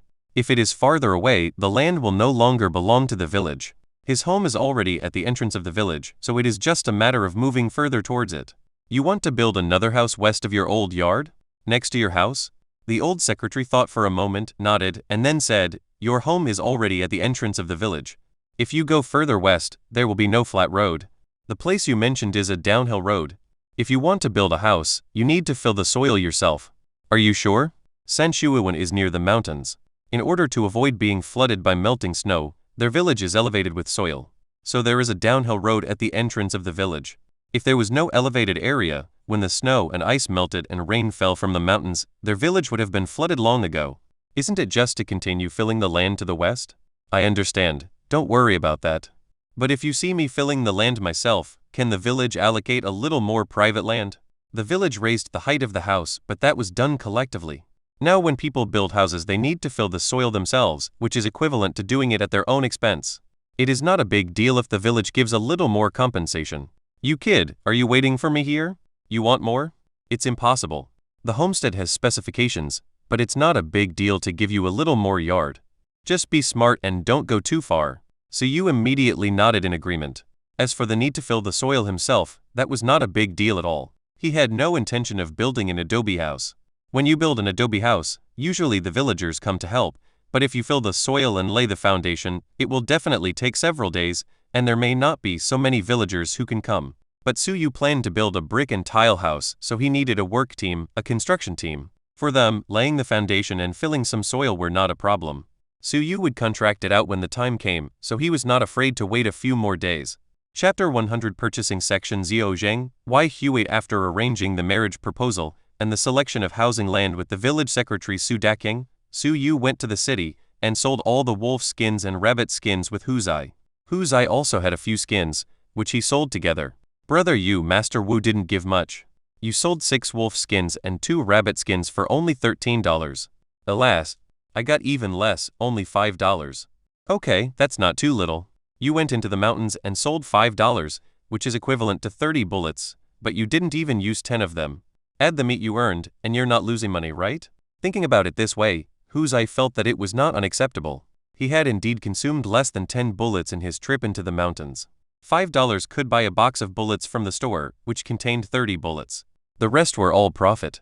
In addition, the meat could be sold, so it was not a loss at all. Don't be ungrateful. In the countryside nowadays, 5 yuan requires a family of 5 to work hard for a month. If you exchange it with work points, you just go into the mountains once. Do you still think you earn too little? People should not be ungrateful. My father's monthly salary is only 18 yuan. You are 1/3 of his salary. Although what you said is right, your father has a stable job. Although the salary is not much, it is guaranteed. Can it be the same? Suyu curled his lips. Only people nowadays think that a stable job is so precious. But isn't it just a civil servant? If you really want to do well, you can earn as much as them. The two of them walked and chatted, and Huzai followed them the whole time. But after walking for a while, he realized that this didn't seem to be the way back. Brother Yu, aren't we going back? Where are we going? Do you remember Master Liu from the county's state-owned restaurant? Didn't he introduce us to a new sales channel? I plan to go over and take a look today. We just happen to have this game with us. If we don't sell it, are we going to take it back and eat it ourselves? Huzai then remembered that Suyu not only asked him to bring the skins, but also the game that he couldn't eat. Laugh. There was a sound of brakes and Suyu stopped in front of the supply and marketing cooperative. Huzai, please keep an eye on it. I'm going in to buy some things. Not long after, Suyu came back with 2 packs of cigarettes in his arms. One pack had been opened, which he stuffed into his coat pocket, and the other, unopened, he held between his arms. Let's get going. The steel plant in the county town is a heavy industry and is located in a corner of the county town. This kind of factory is highly polluting and will definitely not be placed in the center of the city. Although it is not very friendly for workers to commute to and from get off work, there is nothing that can be done about it. There was no navigation at that time, so Suyu relied on his knowledge of the county town and asked for directions as he walked. The two spent a lot of time looking for people to ask for directions, and after a long time, they finally found it. Steel plant in a certain county. 7 big characters were hung high on the gate. Suyu and Huzai stood in front of the gate, looking at the characters above. They heaved a sigh of relief after getting the confirmation. They finally didn't take a wasted journey. They had taken several wasted journeys before. Stop, you 2 little comrades, what are you doing? At this time, the security department came out with guns. Brother Yu, it's a 56.5 mm, a great gun. Suyu pulled Huzai and told him not to stare at other people's guns. Huzai's eyes were very dangerous, and it would be easy for people to think that they had bad intentions. If they were shot as spies, where could they go to seek justice? Hello, comrade. We are looking for Wai Huid from your kitchen. When they heard that they were looking for Wei Huade, the people in the security department relaxed their vigilance, but still did not let them get close. What do you want from Wei Huade? Who are you to him? Nowadays, every unit that deals with confidential information has a security department. After all companies are state-owned enterprises, and you never know which company may have confidential information. It is also necessary to prevent enemy agents from sabotaging and delaying economic development, so it is standard to have a security department. It's like this. We were recommended by Comrade Y. His surname is Liu. Please call him out and we'll know the answer. Wait. After he finished speaking, the security department entered the security room, picked up the phone and called the logistics department. Not long after, he came out and told Su Yu and the others to wait, as they had already been notified. The security department wouldn't let him get close, so Su Yu couldn't get close to him. He had no choice but to squat with Hu Zai not far away, smoking and waiting for Wei Huade.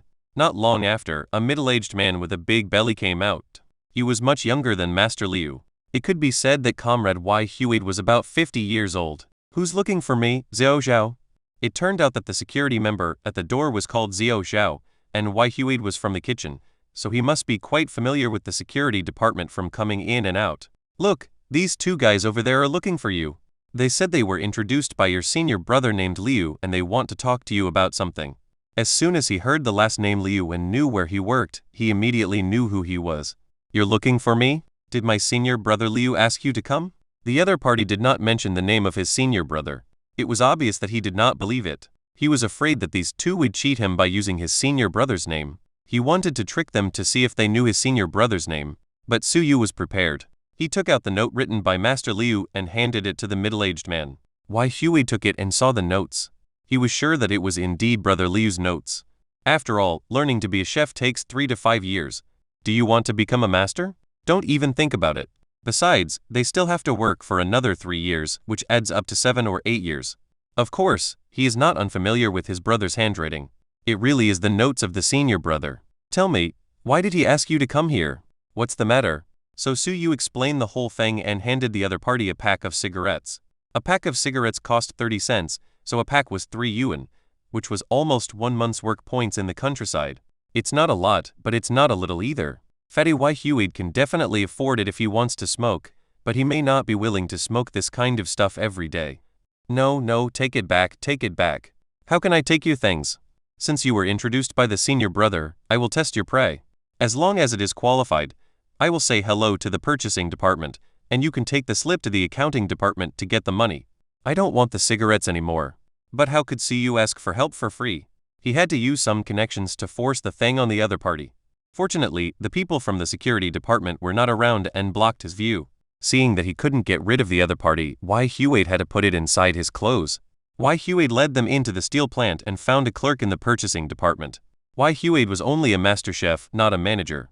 If he went to the section chief, the latter might not pay attention to him, so he had to find a clerk who was more familiar to him.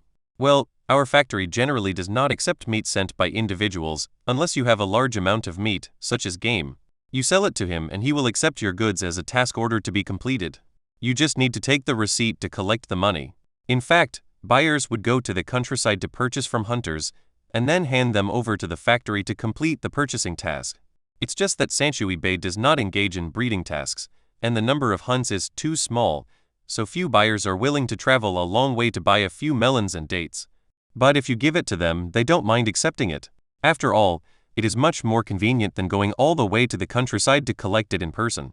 Xiao Zheng, this is a nephew of my senior brother. Please take good care of him. I don't ask for a high price. If you can accept the prey he sends you in the future, just give it to him. As long as the quality is good, it's fine. Wei Huade patted the shoulder of Xiao Zheng. The things purchased by the purchasing department were sent to the kitchen, so they met often and were not strangers. Wei Huade was the head chef in the kitchen, that is, the master chef, so of course he had to give him some face. Hey, what was I doing? So it's this matter. It makes a difference where you collect it. Don't worry, as long as the quality of the meat provided by the comrade introduced by Master Y is good, you can leave it to me. Su Yu hurried forward, introduced himself, distributed cigarettes, said nice words, and then checked the prey, which included a wild boar, 5 wild wolves, and Huzai also had a wolf, as well as the hares and pheasants brought by Su Yu, and Huzai also had a bunch of pheasants and hares. Wow, there are quite a lot of things here. Are they fresh? As he spoke, The buyer named Xiao Zheng squatted down and checked each one. Even Wei Huied next to him started checking. After all, he was the one who introduced them, and he also wanted to check it himself. It is indeed fresh. Okay, let's weigh it first. Not long after, Su Yu and Hu Zai walked out of the steel plant. The two held a handful of money in their hands. As Hu Zai walked, he said, "Old Wei is great. Not only did he help sell the goods, he also went with us to the finance department. Otherwise, we might not have gotten the money that day." Yes, many factories may not settle the payment on the same day after collecting prey, but if someone knows the finance department, it will be different. Thanks for joining Fanfiction Reader. If you enjoyed it, hit subscribe and come back for more fan-made adventures.